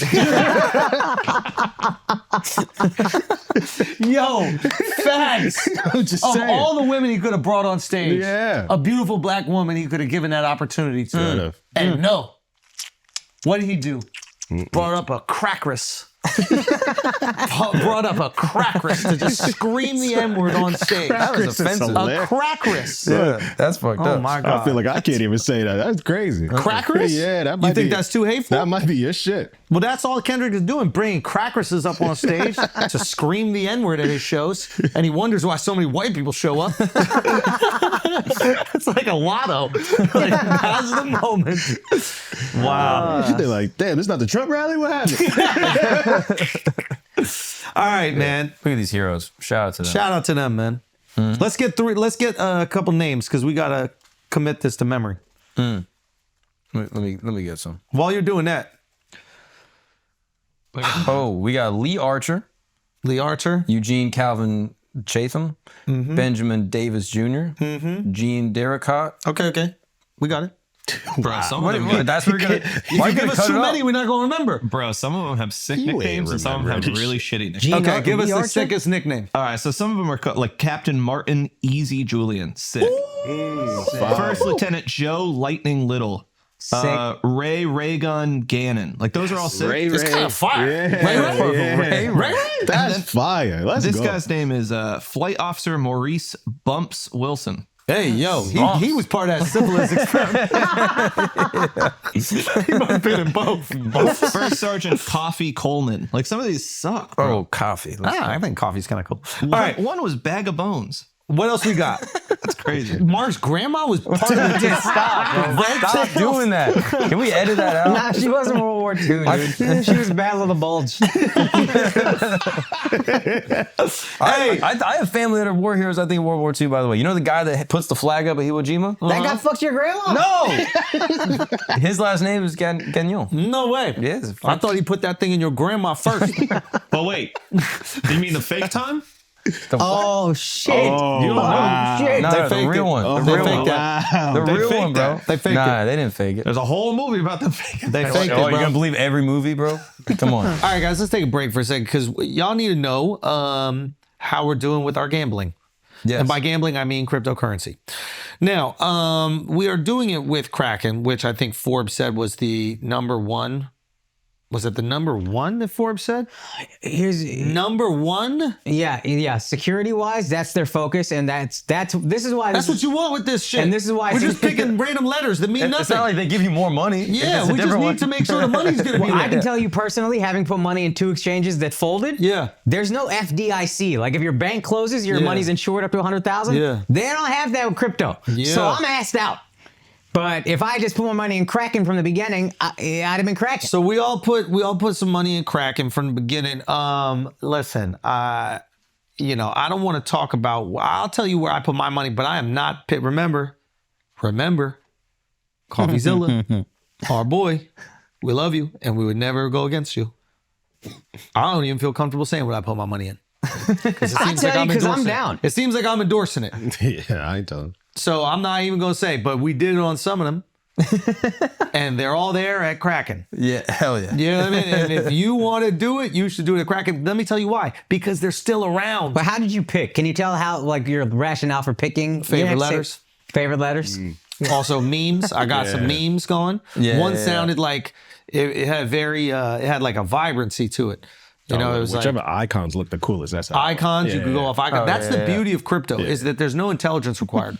Because you're just guessing letters that mean nothing. So Al's 4 is insane. Yeah. He's on it though. They got dope icons. Oh yeah, what DGen did you talk to? Like this is like proper. no, Al's trying to be rich. I'm a Al's guru, really trying to bro. be rich. Yeah. Mark, Who's up the most? Mark, Yeah, Mark. How about me? you up a little bit. 465. Because I let fucking a woman choose my shit. Fucking Tanya. Yours is so You typical, got 75% on the return. Tanya chose IDF coin. She put everything in IDF. I'm down big, baby. I don't know these altcoins, dude. Wait, so what's the ranking? Who's in last How the place? fuck Mark get up so much? No, Go no, down, Mark. me. I'm last. Yeah. God damn, dude. Wow. Mark, go down. I want to see how you got up so much. Oh, you really diversified. Yeah. Damn, you ain't even buy one of your man's coin? That's crazy. Wait, which one's my man? He has a friend. Oh no, who you has can't. You can't get it on Kraken yet. Yeah. Oh, I don't. Oh, that's bad. That's where it's I'm wild. not. Coffee. I do not support anything he's doing. Wait, He's we on didn't some say fuck it. shit right We now. didn't I don't say it. support anything he's doing. You heard one crack, you heard a suspended. We're not doing. It's not legal on Kraken yet. I don't want nothing to do with those coins. I like Kraken coins. Kraken coins seem to be legit, and Kraken hasn't gone anywhere. And Forbes says #1. I trust it. Okay. I wish I put my money there from the beginning. All right. So that's all we're gonna say about that. I'll up even more. I have $100 more dollars. I'm down even more. Man, so you guys suck at picking fake Go to- letters. You guys are the worst at picking fake letters ever. Go to kraken.com/flagrant or just scan the QR code on the screen. Start your crypto journey today. Okay? Don't take our guesses for it. You guess yourself. Yeah, this ain't financial advice, Coffee. Coffee?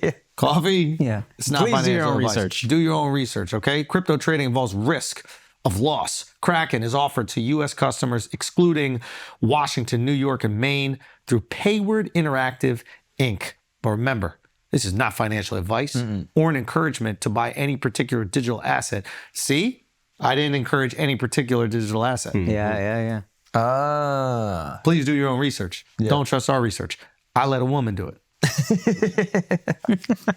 Let's get back to the show. Cuckoo! What's up, noodle dicks? We gotta take a break. You see the blue light, you know what time it is. It's Blue Chew time. Blue Chew, you know what it is. It's got the same active ingredients as another hard dick medications, but this is the one we fuck with. It's the Blue Chew. You just crush up, you ingest it, and then your dick is fantastic. Your dick right now, measly. You got a measly dick? You want a stellar, stupendous, superb penis? Blue Chew is what you do. And as always, we got a special deal for our listeners. If you use the promo code Flagrant, you can try Blue Chew for free at checkout. All you got to do is pay $5 for shipping. Again, you go to bluechew.com, use the promo code Flagrant. You get your first month for free. Make sure you visit the website. You look at the details, all the important safety information. Anyway, let's get back to the show. Can we talk about Wicked for one moment? Yo, that shit was so fire, dude. Can we talk about Wicked for one Yo, that shit single was moment? so fire. You're gonna be popular. You're gonna be good at sports. Fell asleep 15 minutes in. Can I tell you something? Yo, Bro, that's the a long first nap. hour is trash. Oh, okay, that's what. Horrible. I'm sitting there with liked my it. wife. I'm sitting there with her gay bestie. And I'm sitting there with one other friend of hers. Horrible for the first hour. I'm like, what the fuck I get myself roped into?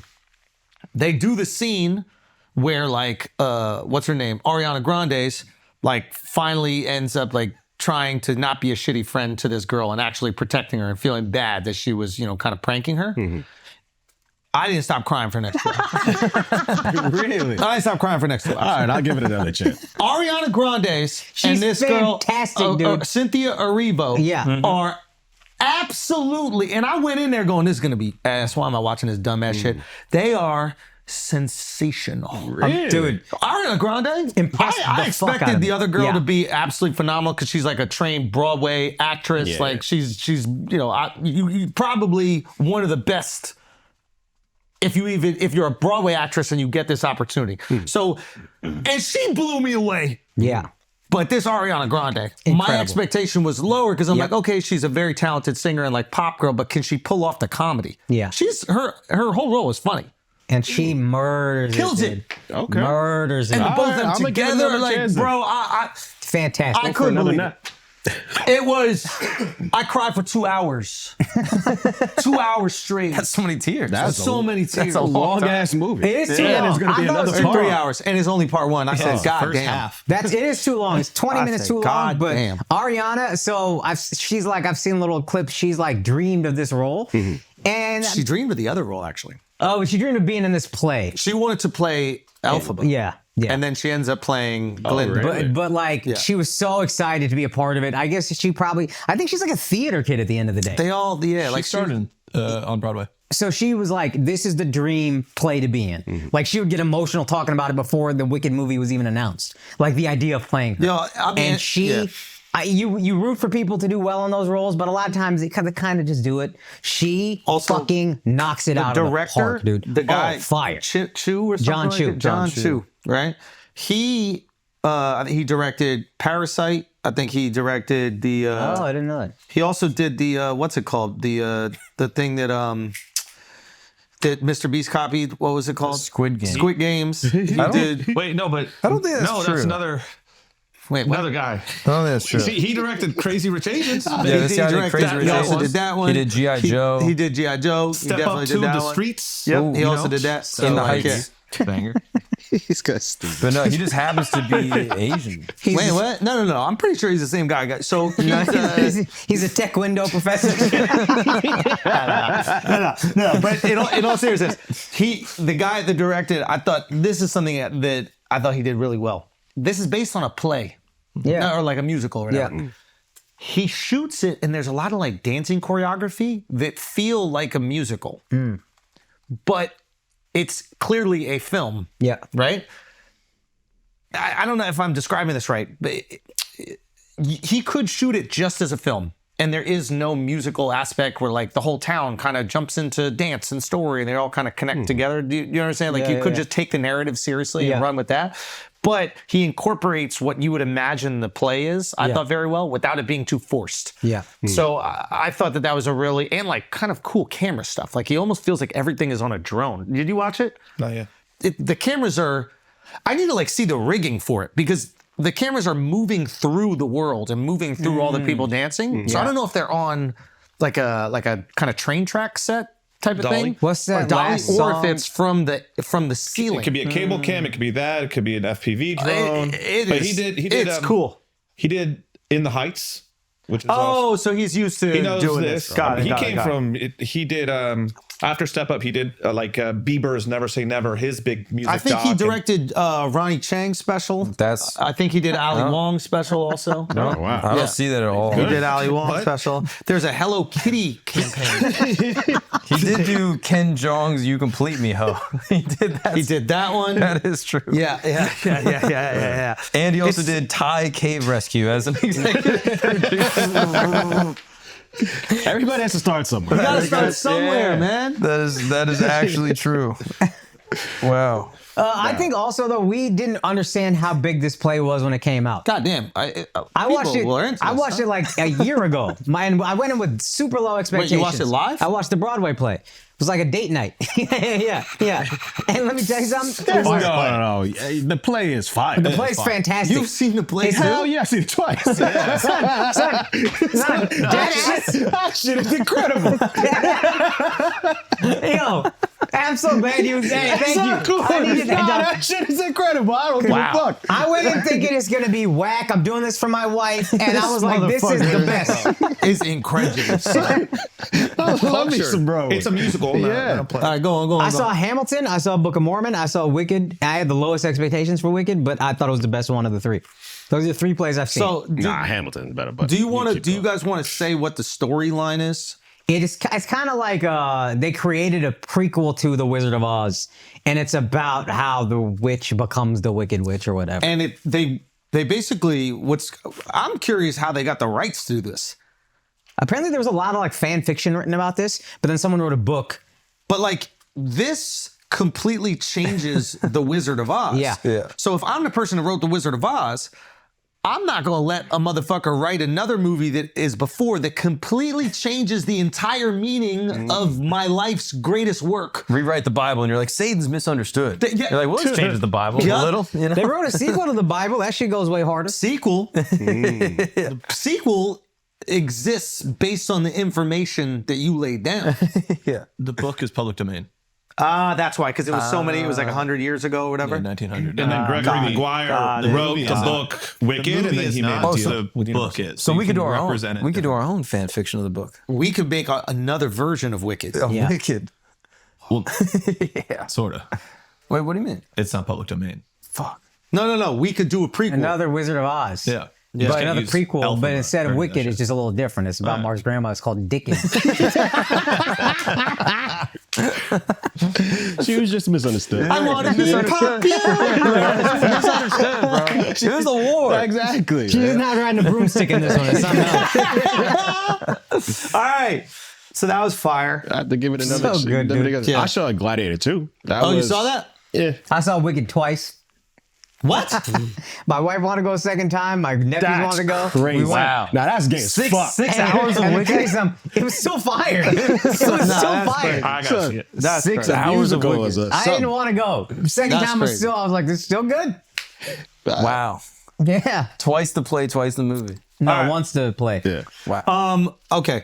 But Now, between us, a lot. Yeah, It's a lot of wow, time spent watching Have you Wicked. seen The Wiz? No, I haven't. Oh, that's come on, bro. that's the Have you? Tuskegee Airmen. Wizard of Oz. Dude, we gotta do a prequel of The Wiz. Let's do The Wicked of The Wiz, dude. Oh. The Wick. That'd be fire. We might have to. What is The Wiz? Is it different than Wizard of Oz, or is it just Black Wizard of Oz? Black Wizard of Oz. Wizard of Oz. Respect. All right, guys, let's take a break for a second. Do you like free stuff? Yes, you do. We all like free stuff. Free is great. Well, you're in luck because Bioptimizer is continuing their Black Friday deal and they're giving away free gifts with purchase. This is their best sale of the entire year. If you're feeling stressed out or haven't been sleeping well lately, you're not alone. Plenty of people. Akaash Singh deals with that all the time. Hell yeah. You might not be able to change all the chaos out there, but you can start supplementing with one key nutrient to improve your sleep quality, as well as over 600 other biochemical reactions in your body. Magnesium Breakthrough is the only product that we found that has all the magnesium forms in one convenient bottle. You'll open less bottles, spend less money, and still get the top 7 forms of magnesium for better sleep, manage stress, balance hormones, improve mood, feel refreshed, all in one bottle. When you get all 7 critical forms of magnesium, pretty much every function in your body gets upgraded. Bioptimizers, the makers of Magnesium Breakthrough, are having a Black Friday blowout sale. On all of their products, you will get discounts with our exclusive code Flagrant, plus access to up to $100 in free gifts with the purchase. So, this is the best time to stock up and take advantage of all the free extras you're going to get. You won't find this on Amazon or even the company websites. You got to go to buyoptimizers.com/flagrant and use the code flagrant to get your discount and free gifts today. And one last thing you should know, all Bioptimizer supplements are best in class. Even for some reason, if you feel differently, you can get a full refund up to 1 year after your purchase, no questions asked. Again, the link to go right now for the exclusive deal is buyoptimizers.com/flagrant with the code flagrant. Now let's get back to the show. All right, guys, we're going to take a break real quick because the holiday season is coming, and if you need to unwind and recharge and get away from your family, then you need to use Via. Their premium THC and THC-free gummies will help you find your perfect holiday balance. Via is renowned for their award-winning THC and THC-free gummies. So if you're not just looking to get a little lifted, you just want some of the nice buzz of a CBD-type product, Via is where you go. They got vapes, THC flowers, soothing topicals, and calming drops, and they are all crafted with the highest quality hemp sourced from trusted, independently owned American farms. It's not a bunch of giant conglomerate corporations filling it with crap so they can sell more shares of their stock. Via is where you need to go. It ships legally to nearly all states in the U.S. in discreet packaging directly to your door with a worry-free guarantee. There is no medical card required. You got to be 21 or more, 21 or older. So if you're 21 or older, you got to check out Via. And if you use the code Flagrant, you'll get 15% off. Guys, you know me. I didn't touch any of this stuff until I was 38, and I think it's great. And Via is the best. It's great. It's high quality. I can dose out exactly how much I'm using. It's nice. It's controlled. So this holiday season, gift yourself some peace of mind. If you're 21 or over, go to Via and use the code Flagrant and receive 15% off your order. And after your purchase, when they ask you where you heard about it from, make sure you tell them. You heard about it on Flagrant. You heard about it from your boy. Soon to be pothead. Just kidding. Anyway, let's get back to the show. This holiday season, enhance your everyday with Via. I know that we mentioned earlier, but I just want to say thank you so much. Everybody came out this past weekend for the special taping. Thank you so much, everybody who worked on this special, not only just this weekend, but like developing, putting this show together, like making my kind of vision and dreams come true. And that is Dove, that is Mark, that is Cheryl and Rob, that is Vala. Beautiful videos you put together, Shifty. I just thank you guys so, and my wife and my daughter, and who play the integral roles in it. If you guys have seen the Life Tour, So yeah, I just want to say thank you guys so much, and it was just an awesome experience to see all those people out there, man. Say again. Deric Poston. Deric Poston, of course. Oh my God. But so yeah, and tons of other people I'm just not even thinking about right now. So thank you guys so much for being there, and it was really cool, especially with everything that happened with the venue and like the city just still coming out and supporting me on Thanksgiving weekend, and that just felt great. And it just felt really cool. Now is the hard part. Now we got to get into the edit, obviously. Yeah. But and just filming a special is just so interesting, like of this size. We've only done things that we've done ourselves before, and this is the first time where we're like, okay, we're stepping it up. So in order to step it up, you have to hire companies. Why do you have to hire companies? Because there's all this minutia that we don't worry about when we're filming a show together. We're throwing up some cameras. We're like, all right, we're going to go and edit together. When you're doing something of this size, it's like, okay, we need to make sure we have releases for everybody that could be on camera. And we need to make sure that we have the union signatory signed off and the scheduling and timesheet. So you're hiring out these different companies. And I thought an interesting thing that happens when you're filming it is you have to be super diligent about what you want and your vision, because each department that is working on it, the interests aren't exactly aligned. Obviously, everybody wants there to be a great special, right? Yeah. And we have, like, for example, we have the best audio guy in the business. Thomas Cassetta is the best audio guy in the business, hands down. It's not even close. And Thomas is telling me certain things that will protect his audio for me. He wants me to have the cleanest audio. He's like, if we mic you too much, then you could be higher mic'd than the crowd, and we want to make sure that mix sounds good. But if we mic me too little, then I won't have enough control of the crowd, So he's trying to protect the best version of his audio. Thank God we have someone who understands what we want as well. But I can imagine someone who doesn't know stand-up, who's just recording a special, is going, oh no, we got to keep the mic down because it's going to fuck up my audio. Not realizing what the crowd needs. Yeah. The crowd needs you to fucking hit them in the chest. Yeah. Same with video. Video wants it to look beautiful. One thing I think that a lot of times people make mistakes for in a special, they'll do what's called a line cut. I don't know if this makes any sense, but essentially they're doing a live edit of the special. Trying to edit stand-up live is like catching a fart with chopsticks. It's not even possible. Because you would have to be so fluent in the comedian's material and timing in order to build tension, then release it.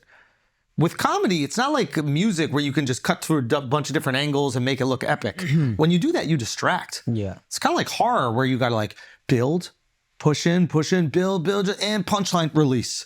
Yeah. If you don't know exactly when I'm going to release, you're fucked. Yeah. So it's like, but in their mind, they're like, okay, let me make this shot look really cool. Let me make it look so beautiful so I can offer value to this project. Everybody wants to offer value, but sometimes their offering value isn't what's going to be best for the project. So you need to go in. Thank God I have the fucking ride or die best team on the fucking planet who are like, this is what we need. And we need you guys to understand this is what's going to make the project the best. And just articulating that and really fucking dialing it in. It's just an interesting thing. I think that, like, especially comedians, if they're listening to, you should be really connected to your project. Don't just go out there and film it and think it's going to be okay. Because it won't. Because most people don't understand stand-up. Yeah. Even if they've done specials, they just don't understand what makes it good.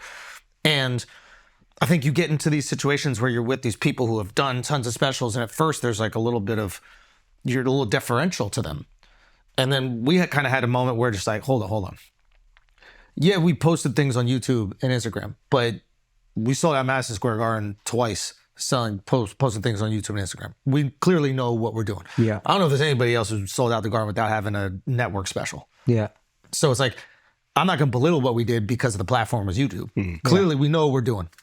And it was cool to have that team together where we're like, this is what we want. We're all down. All right. Guys, I know you think you guys know what you want. This is what we need. Trust us. Yeah. And it was even cool to go from Friday to Saturday. Like we made our adjustments from Friday to Saturday and just to see it become our show. By Saturday. It was doing a special, you just introduce so many other creatives. You know what I mean? Like it's doing shows on the road, it's just like you are the single creative vision if you're a comic doing that. Yeah. But then as soon as you're filming, it's like, okay, we're introducing like wardrobe creative. And that might be different than how it normally is. And then the visual creative, the sound creative. Yep. And there's tons of other creative that get brought in and they are all fighting for their personal agenda to be fulfilled. Yeah. And they're all also talented in their own right and successful. And I like to look at them thinking altruistically. They want it to be the best and they trust their talent to make it the best. So it's managing that, hey, I know that you think that this is what's best for it. We think this is what's best for it, and let me die on my sword. Because there's one thing I cannot live with. It's your decision being wrong. Yeah. I can live with mine. Yeah. You know what I mean? But I'm not going to live with yours when I told you I want something else. Yeah. You know? And I just thought it was so fun. Like there's this great moment like Friday and even going into Saturday where just like our internal team, like our fucking people, everybody was just on the same page. It was just like, this is what needs to be done. And you were there Friday and you were there Saturday. And I saw the difference. And it was like, everybody just stepped up. Voices got loud. Everybody got stern. And I think everybody started to realize like, oh, these aren't like a ragtag group. Like they know what the fuck they want. Yeah. And yeah, it was just, I felt really grateful. I'll stop talking about it, but I felt very grateful to have all you guys there to back up that vision. And it gave me a lot of confidence. And yeah, I just want to say thank you. Thank you so much. But also thank you. You've empowered your team throughout, you know. I mean, I trust you guys implicitly. I was just like, yo, Shifty, Mark, get what you need. And then they got what they needed, bro. It was just... all of it looked beautiful, but we, you know, confirming what you're saying, but no, it was exciting. It looked great. A shit ton of cameras there. It's going to be a fun edit. Bro, you know what's so funny? I went to the video village. I was like, oh yeah, it was like, Command center in NASA. Yeah. And you know what's interesting is they have these things called RoboCams, right? I saw the fire. So this is fascinating. RoboCams, like automatic cameras, we've like seen them on the road in certain venues. They just kind of like look and move like a security cam footage. This was the newest version of these RoboCams. We only had 2 up. I don't know if I'm ever going to film a special without RoboCams again. They're a little cylinder. Yep. They could be anywhere in the room. And you don't even notice what they are, but the movement now, digitally, it's like, the push-ins are better than somebody racking focus and pushing it. The movement on them, and now you don't have 14 different people. Not only do they move up and down, they're pushing, like they're moving on different axes, only taking up a fraction of the space. I saw one on the side of the stage just going up and down. And I was like, oh. You see the movement for those? Like you said, 3 axes, same time, just like coming. What is it called? The acronym is like P something T cam. PTZ, pan tilt zoom. Yeah. I mean, and not just like the high end version of the. It was funny. Like I was looking into that for the studio. And I was like, oof, those because are you don't even have to be in the room. I priced it out for editing them. Expensive. No, they're really expensive. But prices will come down. That eventually what happens. But like a perfect example is like, I told them this is my note always when we're going to do like a live show. I even tell Shifty, I go, nobody should see a camera. If people see a camera, they get nervous. They're like afraid to just react. They're just thinking about themselves. And the best comedy show is people get to leave themselves. Right. And the first show, all of a sudden I'm up there and there's this camera almost called a gimbal, meaning it basically, but you guys know this, but I'm just describing people at home. Like it balances the camera perfectly so someone could walk with it. So he's not holding it on his shoulder. It's this mechanism that perfectly balances it. He starts walking down the aisle. I think he's going to get one shot and then leave. He's walking down the aisle for like 15 minutes. I just stop the show. And I go, you need to get the fuck out of here. That shit was so fire. Right? Because But then you went right back into it and got a laugh immediately. I'm like, yeah, that was fun. but it's to like, have the crowd on a yo-yo like that is fucking. I mean, but look, yo, shout out the crowd, but like also it's like, to me, I'm going, you're making me feel fake. If I don't acknowledge that camera, it's like a girl with huge tits walking down the aisle. I can't not say something about that. Right? You gotta go. Right? Can you get up here immediately? Yeah, you stay exactly where but so it's just one of those things where it's like, and this is like the video team was pitching me all these cameras that would like come backstage and point out backstage. I go, guys, the second the audience sees a camera stick out backstage, they're gonna be petrified. Yeah. Now, would it look cool? Sure. Has anything been funnier because it looked cool in the history of comedy? No. You know what's funny? Chris Rock's Bigger and Blacker when the cameras are literally shaking because they're on sticks and the ground is moving. Yeah. Like that, to me, the grittiness of that is just beautiful. I go, guys, I don't want anybody to see a camera. Capture the fucking show. Make them believe it's just a regular show. You know, and I think that is like the number one most important thing. Yeah. The most important thing you can do is make it look like this is just a regular show. Honestly, I wouldn't have even announced Netflix taping if we didn't have all the issues with the venue and all that other stuff. I would just be like, hey, here's some shows, come on out. But because you want to capture that kind of authenticity. And I hate being a fake on stage. Yeah. And having cameras walk in and me not see them or something pop in behind me makes me feel like I'm fake to you. Because you know that you see it. I know I see it. But we're both pretending it's not there. Yeah. So, yeah. Just cool things to learn. And maybe if anybody's watching that's into comedy or producing comedy, they could take something from it. Yeah. That's fire.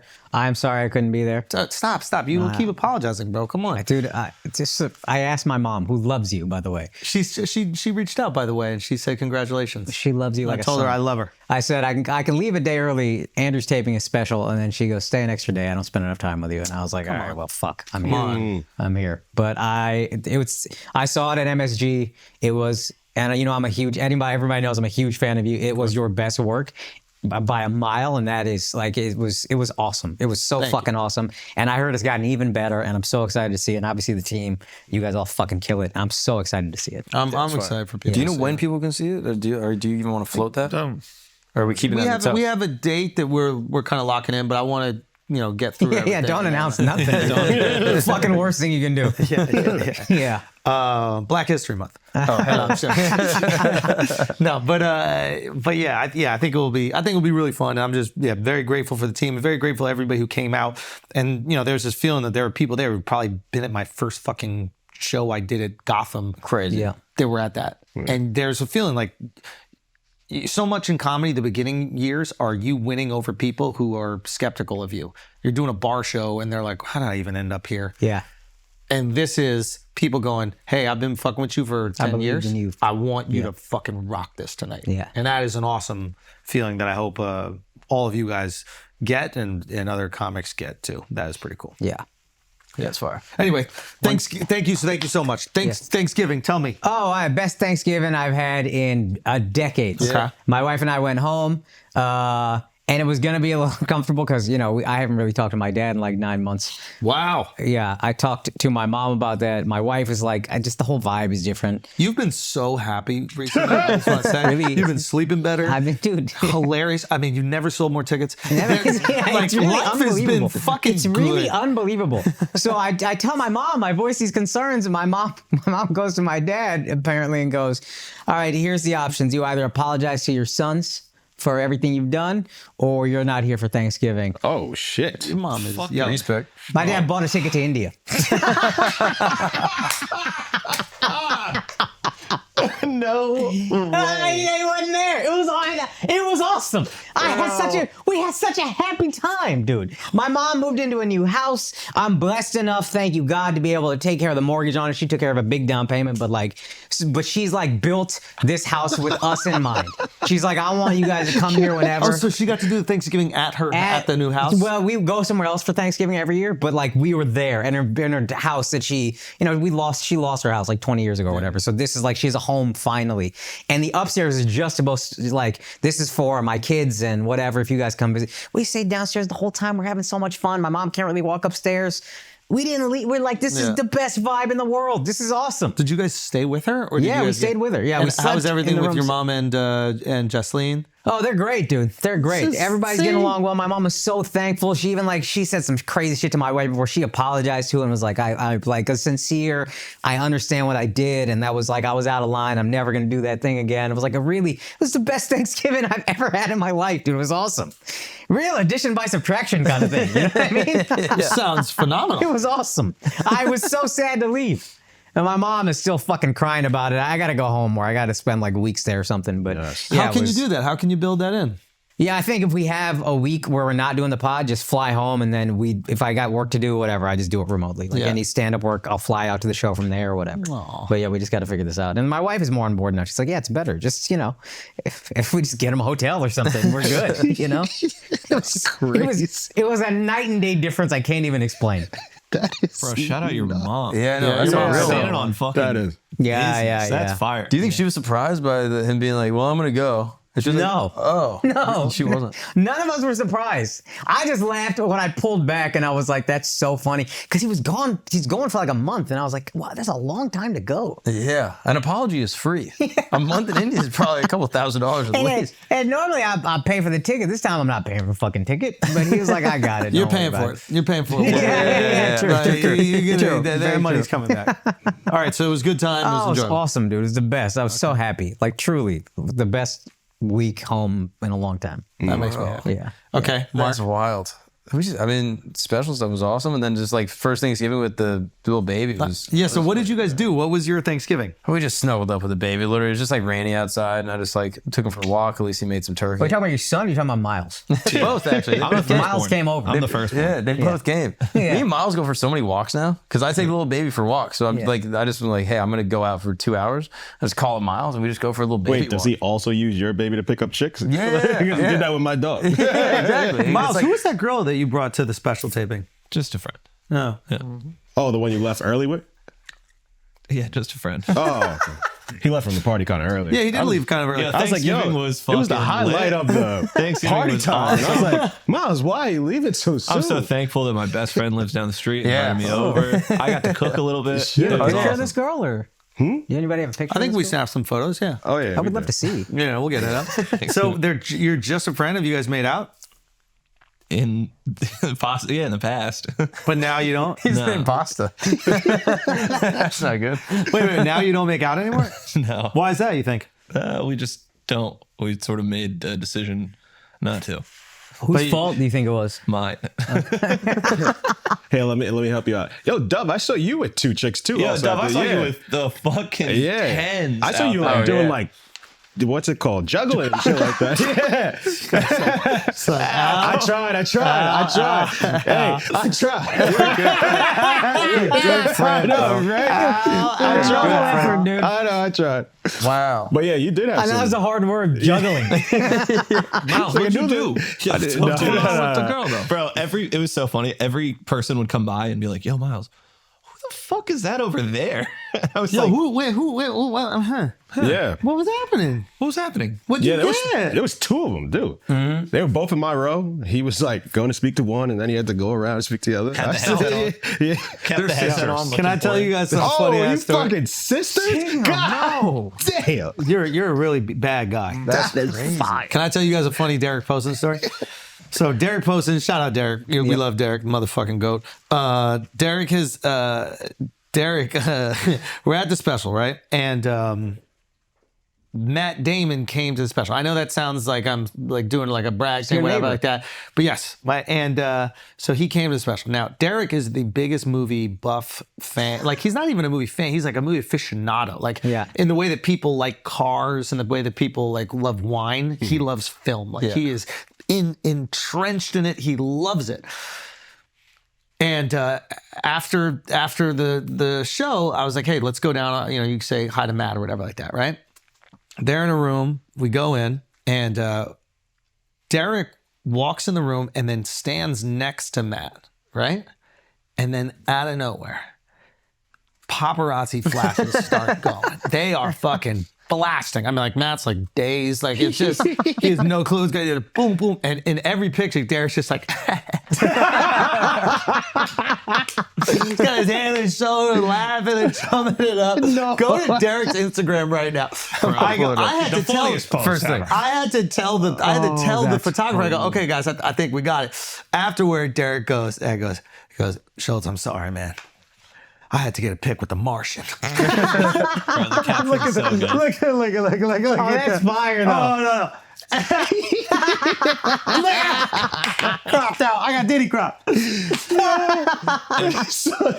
like, yo, in case you guys didn't see the first 4, I'm shooting. The caption is so funny. It's brilliant. Go to the caption. Go to the caption. Me, Andrew Schultz, Matt Damon. 2, me, Schulzy, and the Martian. 3, me and Goodwill Hunting. Like, he just keeps naming them. Me, Hezzy, and we bought a zoo. Nah, it was just so cool. We bought a zoo. It's funny. It was just so, Matt's funny. I almost want Deric to tell the story, but like before the show starts, either Dove or Deric goes up to Matt and they go, hey man, you want to do a few minutes?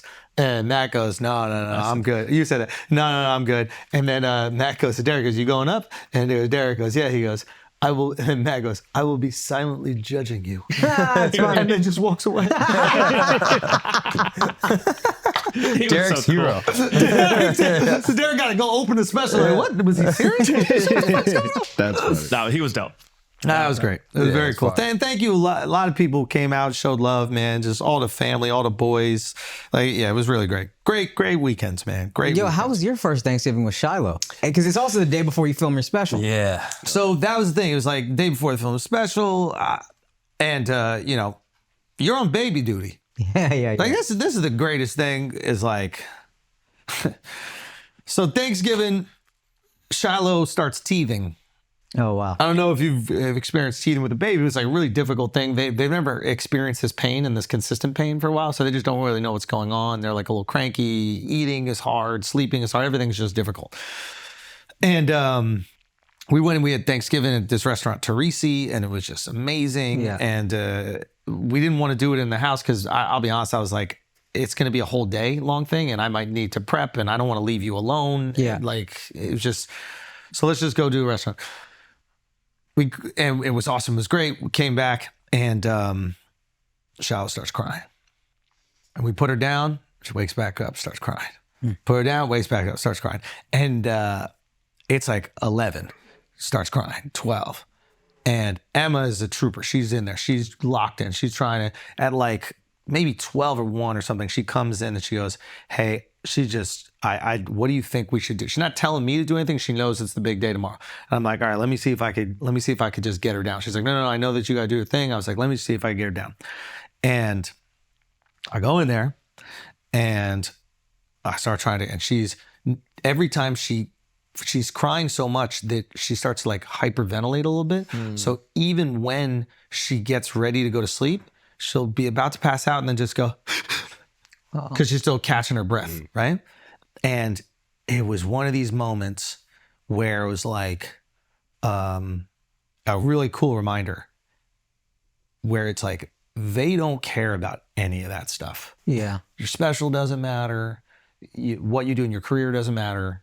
That's not important to them at all. The only thing that matters is you're there for them. And it was like a cool moment, like a cool dad moment where it was like, am I really going to go do this special about how much I want to have a baby and all the trials and tribulations that it took for us to get this baby, and then abandon my baby the night before? I make things bigger than they actually are. It's just my kid's teething, and this just happened to be the night before the special. But in my head, I was like, this is one of those moments where you decide what's more important. Is it more important that I get a little more sleep so that I'm rested, or is it more important that I'm like there for the baby?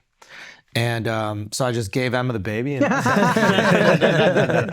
so I fucking got her down, and it was like, and she woke up a few hours later, and Emma, took care of it. But it was a cool like reminder that none of this stuff matters to them. Yeah, and we got to be aware of that 100%. Yeah, that they're the most important thing, and everything else is no longer priority, no matter how fucking big it is. Mm-hmm. And I'm grateful that even presented itself on a night of that importance, and I made what I think was the right decision. Yeah, which is fucking lock in. That's beautiful. Yeah, it was cool. So yeah, it was cool. Shouts to Schultz. I got a little funny story from Thanksgiving. So Thanksgiving I did it with my dad, and then on the weekend I did it with my mom.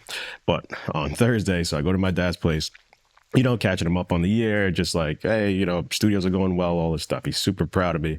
And I'm like, let me get the good stuff out now. And so I show him the Cybertruck. Yeah. He's like blown away. He's like, this is from the future, all this good stuff. And then I sit him down as I'm looking at Obama here and Martin Luther King picture here. And then I'm like, Dad, I did an episode with Trump. Bro, he almost kicked me out of Thanksgiving. No way! He was pissed? He was like laughing about it, but yeah. He wasn't that happy. It was really funny. I knew I had to get the good stuff out first. But that's fine that your relationship is good and building. No, we are good. It's just like, I be busy, he be busy. But for sure. Good, yeah. We all are. But he pardoned you. Yeah, did he have any questions about it? He was just like, how is he in person? And I'm like, he's how you used to think about him years ago. Mm-hmm. Like, interesting. Just that guy. He's a New Yorker. Yeah. It must be crazy for our parents to see these things. Yeah. Like to see us sit down with a president. Like, I was like, what? I'm trying to wrap my head around that. Like, one of my cousins goes, that was real? I was like, you think I made that up? I think I'm a fucking loser. Do you think I am? But that is like, you want your kid to do well. You want your kid to succeed. Like you have all these like hopes, and you want them to have friends. You have all these things. And then they interview the president of the United States of America. Yeah. Like there's got to be a little moment of like extreme pride, regardless of the politics. You're like, whoa, like I made that thing. Yeah. And they're talking to the president. Yeah. Driving a fucking future car. Like, crazy. Yeah. Oh, that's wild. Yeah, it was cool. Yeah, I'm even thinking about that with my kid. I'm like, thinking about the fact that he's gonna do things in life, like blows my mind. Like it's like hard to like wrap my head. Like, is he gonna have a job? Because you just see him as such a baby right now. Yeah, it's like you're gonna do stuff. Like you're gonna like impress me. Like it's just like it's hard to like because like he's already doing it on little scale, but like as like an adult human, he's gonna do stuff. It's just crazy. Do you ever think about like when they'll know how much you love them? Huh. I always think about like I don't know when I realized how much my parents loved me, how old I was. Yeah. I never was like they don't. I mean, my mom a couple times, but like as an adult, I go, what? Jamil said something to me. He's like, did you never notice that your dad was the only guy that came to our basketball games? And I was so used to him showing up. You don't notice it till you're out of it. You know what I mean? Like a fish doesn't notice water. Yep. Yeah. You're just surrounded by it. Yeah. And when you see other parents that don't do it for their kids or whatever, you see your friends and you're like, oh, that's different. I didn't know that existed. But that was the thought I had. I was like, I hope you never notice it. Yeah. Like, I hope you just think this is what it is. Yeah. It's funny. The better you are at your job, the less they're going to notice. Exactly. Yeah. Yeah. It's like the more consistent you are, the less you notice. Especially for dads. For moms, I think you know. Like everybody talks about moms all the time. For dads, it's almost like your job is supposed to be thankless. Yeah. You're not supposed to get any credit. That's the sacrifice you make. Yeah. Yeah. It's I don't know. The whole having kids thing is just awesome. It's like it's awesome to see her, like she'll like, fall or hurt or something like that, and then like just reach for her mom. Yeah. And I think it's nice for Emma to see because it's so often she does all this work. She breastfeed the baby. She's up with it. And then I come in and the baby's just like, you're funny. Let's party. Yeah. And I think there's a part of Emma's like, what? How the fuck she loved it? She's saying dada and all this other stuff. But when she hurts herself, it's like, where's that woman that always makes me feel good? Yeah. There's all these tiny little rewarding things. Yeah. No, I think it's awesome. I think it's awesome. And then I think it's even just, like just that story of like right before the special, like sacrificing for your kids. Like I think it's just like a good reminder. I think sacrificing is like fundamental. Like I think like suffering for like things you love, I think is like intrinsic to loving them. Yeah, you know what I mean. Like I think it's harder to love things without suffering for them. Like, and I think we so often get caught up in this idea of like we need to mitigate suffering at all costs. I think it kind of needs to be like embrace for the things you really love. I was talking about someone else who kind of struggled to get their wife pregnant as well, similar situation as me and Emma, and they were still in the process. And I go, there's a weird positive that comes out from this. And it's like a lot of people did get their wife pregnant without even knowing. It's like this baby has been thrust upon them and they have to like organize their life. And they're like, fuck, are we ready? There's all this like concern and insecurity. And when you have a little struggle, as you were saying, to get there, when you're finally met with the idea that that baby is going to come, there's fear of you fucking it up or something going wrong. But there's not fear of it happening because you've already come to grips with this idea of it not. So you're so grateful, you're so excited. Yeah. It's a different energy that you approach it with. Yeah. And it's just really cool. And yeah, I agree with you, Mark. It should be hard. The things that are worth it are hard. Yeah. When are they easy? I think it's like a biological mechanism. What do you mean? Like, I think it's like built into like human development. Like by suffering, like you end up growing closer with things. Yeah, like it's like the army, I imagine. Like all these guys. Yeah. Yeah. Like the football team. Suffering together draws people closer together. And like your child is in pain and then you're nurturing them and you're exhausted and you have huge commitments the next day and you're also suffering. And I think it's like a bonding mechanism. Yeah. That, like through that mutual pain, like you guys get closer. I mean, I'm sure that's like the hazing thing with fraternities a little bit, right? Yeah. They like induce this kind of fake suffering so these people bond together and really feel like they're part of. Yeah. Yeah. Yeah. But I think it's good. I don't know. I'm like, I try to be grateful for like the moments of suffering like that. Like it sounds masochistic, but I think it's like core. It's a good perspective to have. You don't resent it as much. Yeah. Yeah. Miles, did you have a good Thanksgiving? I had a great Thanksgiving. Any funny stories? No, I got to make food, which was sort of fun. What'd you make? Usually Mark's wife handles damn near everything we've ever eaten. I think Mark and I have never made something for each other or for ourselves around each other. Yeah. Mark's wife handles everything. And I got to make little things. I don't know, like gravy and put the turkey back in because it wasn't done. Like little things. But it was sort of fun to be a part of that. No, I do want to talk about Mark being a masochist a tiny bit. Ooh. What do you mean? Mark's been on this masochism shit like way too heavy and then also got me on it recently. Yeah, talk to us. So he's like, Did this start with the Shackleton?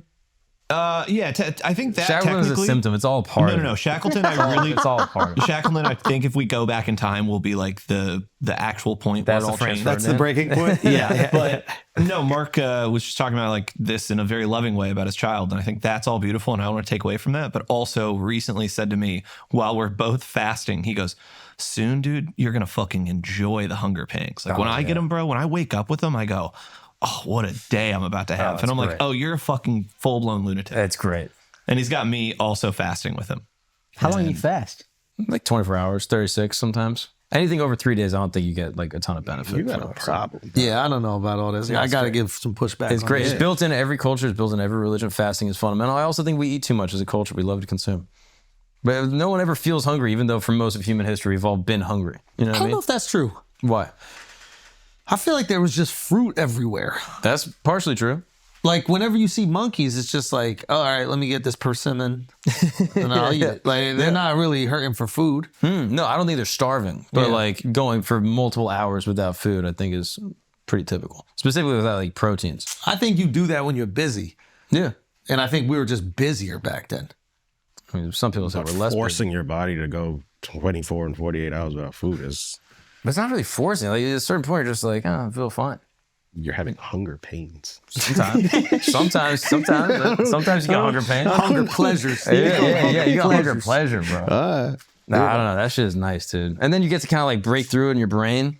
Or sometimes you like a sauna, cold plunge. You try to like fucking force your brain through it. Yeah. The only freedom is discipline, guys. All right, just remember that. Yeah, I don't know. Insert the anorexic line, like hotline right here. Oh, yeah. No, I probably have an eating disorder. So Mark has eating disorder crazy. So, but now Miles is on it. Oh, nice. Now Miles and I would do it together, suffer together. Oh, He's texting me every like 6 hours. And Mark has never texted me more in his life. He's never responded to a text in my life. And then the moment I start fasting, every 3 hours, like, how you feeling, brother?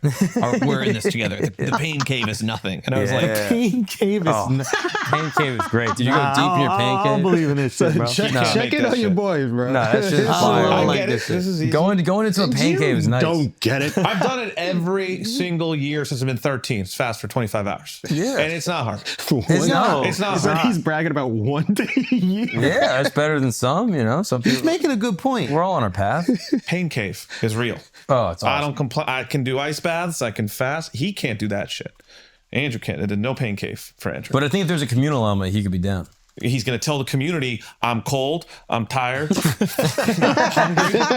makes sure complaining. You have he to add creates a stakes. podcast to You have tell to add everyone stakes. how cold, hungry, tired he is. If it's like, hey, we all cold plunge for 5 minutes, we all get like 10 grand. He'd be like, yeah, I can stick it out for the He won't. for the squad. He can't do it. I'm I'll telling do you. it for the group. For the group. He's got It's not for me, I won't do it, but for the group, I'll do it. Because for him, he'd just be like, yo, fuck this shit. I don't care. Exactly. But if I'm letting down other people, that would affect. I get that. You don't understand.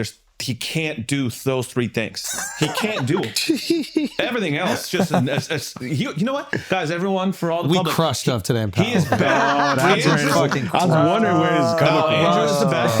Andrew's the best. Crushed When him. he is so much better than me now. Oh, wow. But he can't do an ice bath. He can't fast for 25 hours. Great. He just finds a new thing. He just can't. So I want everyone to just can't be understand cold. that. He can't be Best hot. in comedy in the world. You are phenomenal. I did one day of Ramadan. I've done that. I did that a few times. I've done that. Yeah. The water's tough. That water is tough. Wait, you did it? Ramadan, yeah, one day. Why? I would do one day every Solidarity year. with my Muslim friends. You've done that? You haven't done that shit. I have. I swear. I made Emma do it once. Wait, what? I did. How does that work? I've reverted her. Yeah. So you went Assalamu alaikum. Sharia? I went assalamu alaikum. This household is Sharia for the day. We were Sharia for the day. For the day we were Sharia. This was during COVID. Oh, that would be awesome. I think that would actually be a good bipartisan bill. Which is? A Sharia day. Everybody goes, what? No, men would support that. Yeah. Yeah. And so our Muslim immigrant friends, they feel connected to the culture. Boom. And then we all get to see the beauty of Islam. Thank you. Sharia day, one We day a need year. Sharia day. We don't go crazy. Just no talking back. Why don't we get that day? No talking back day. yeah. One day of just you appreciate everything I do. And also, if I ever buy you anything for 2 weeks minimum, there's nothing you could say. 1,000%. 1,000%. Because I've realized it don't matter the price. They gonna complain eventually. Complaining. Yeah, how about that? Yeah, complaining fast. Yeah. Whoa, that's a good idea. Yeah, a complaining fast. You're not complaining about nothing. An emotional fast. Exactly. Yeah. No emotions for Suffer 24 silently. hours. That's real nobility. Exactly. Anytime they start, you just go Chanel.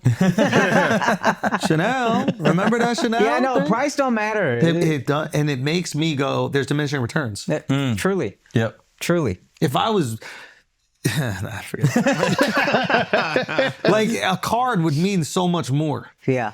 but then you gotta write that Yeah, shit. You Like, gotta exactly. find it. yeah, go pick yourself something out, yo. Go pick yourself something out, so I don't gotta write this card, yo. This is what your dad did. He's like, an apology would be easy, but flight to India. You got no money either. So that is still crazy, bro. Nah, that is wild. Guys, one, I just want to thank you guys so much for holding it down these last few weeks without me. I really appreciate it. Shout out for holding down the Patreon. Shout out all the patrons, man. Thank you guys so much. From what I've been hearing, you guys have been killing it. So I won't be returning to Patreon. I'm back. I'm back this week. But I appreciate you guys so much. Thank you guys for crushing it. Hell yeah. And yeah, just this is now, this is awesome. We gotta do this edit, but now we in our pod bag, man. You know what I mean? You mean paddle bag. We're in our paddle bag, but we're also in our pot. Like when the tour stops, that's when things get interesting. That's when we end up in Morocco randomly. That's when we end up in London randomly. That's when things start cracking. So I think we got some stuff up our sleeve. We're gonna see what's happening in the near future. Hell yeah. I'm very excited. Anyway, thank you guys so much. We love you. We appreciate you. Kendrick, we love you, man. We love you. We love you. Love. Hey, it's a real love. It's a real love. What? Al? I'm gonna take Kendrick to Wicked. I'm gonna take Kendrick to Wicked. I'll go a third time. For real. I think we should take Kendrick to Wicked. That'd be fun. I'm gonna dress up as Elphaba. Okay. What should we dress Kendrick up as? The Munchkin guy? The lollipop king? No, the Munchkin. Yeah, the what's guy who married Bach. That's Bach. Yeah. The guy that marries Ariana. You've seen the play twice. You've Stop seen it, acting bro. like you're not a homo. The guy who marries the one in the wheelchair. I don't like you acting like you're not a homo like us. We all homos. We're dressing up as Wicked. We're taking Kendrick with us. What should we take him as? I don't know.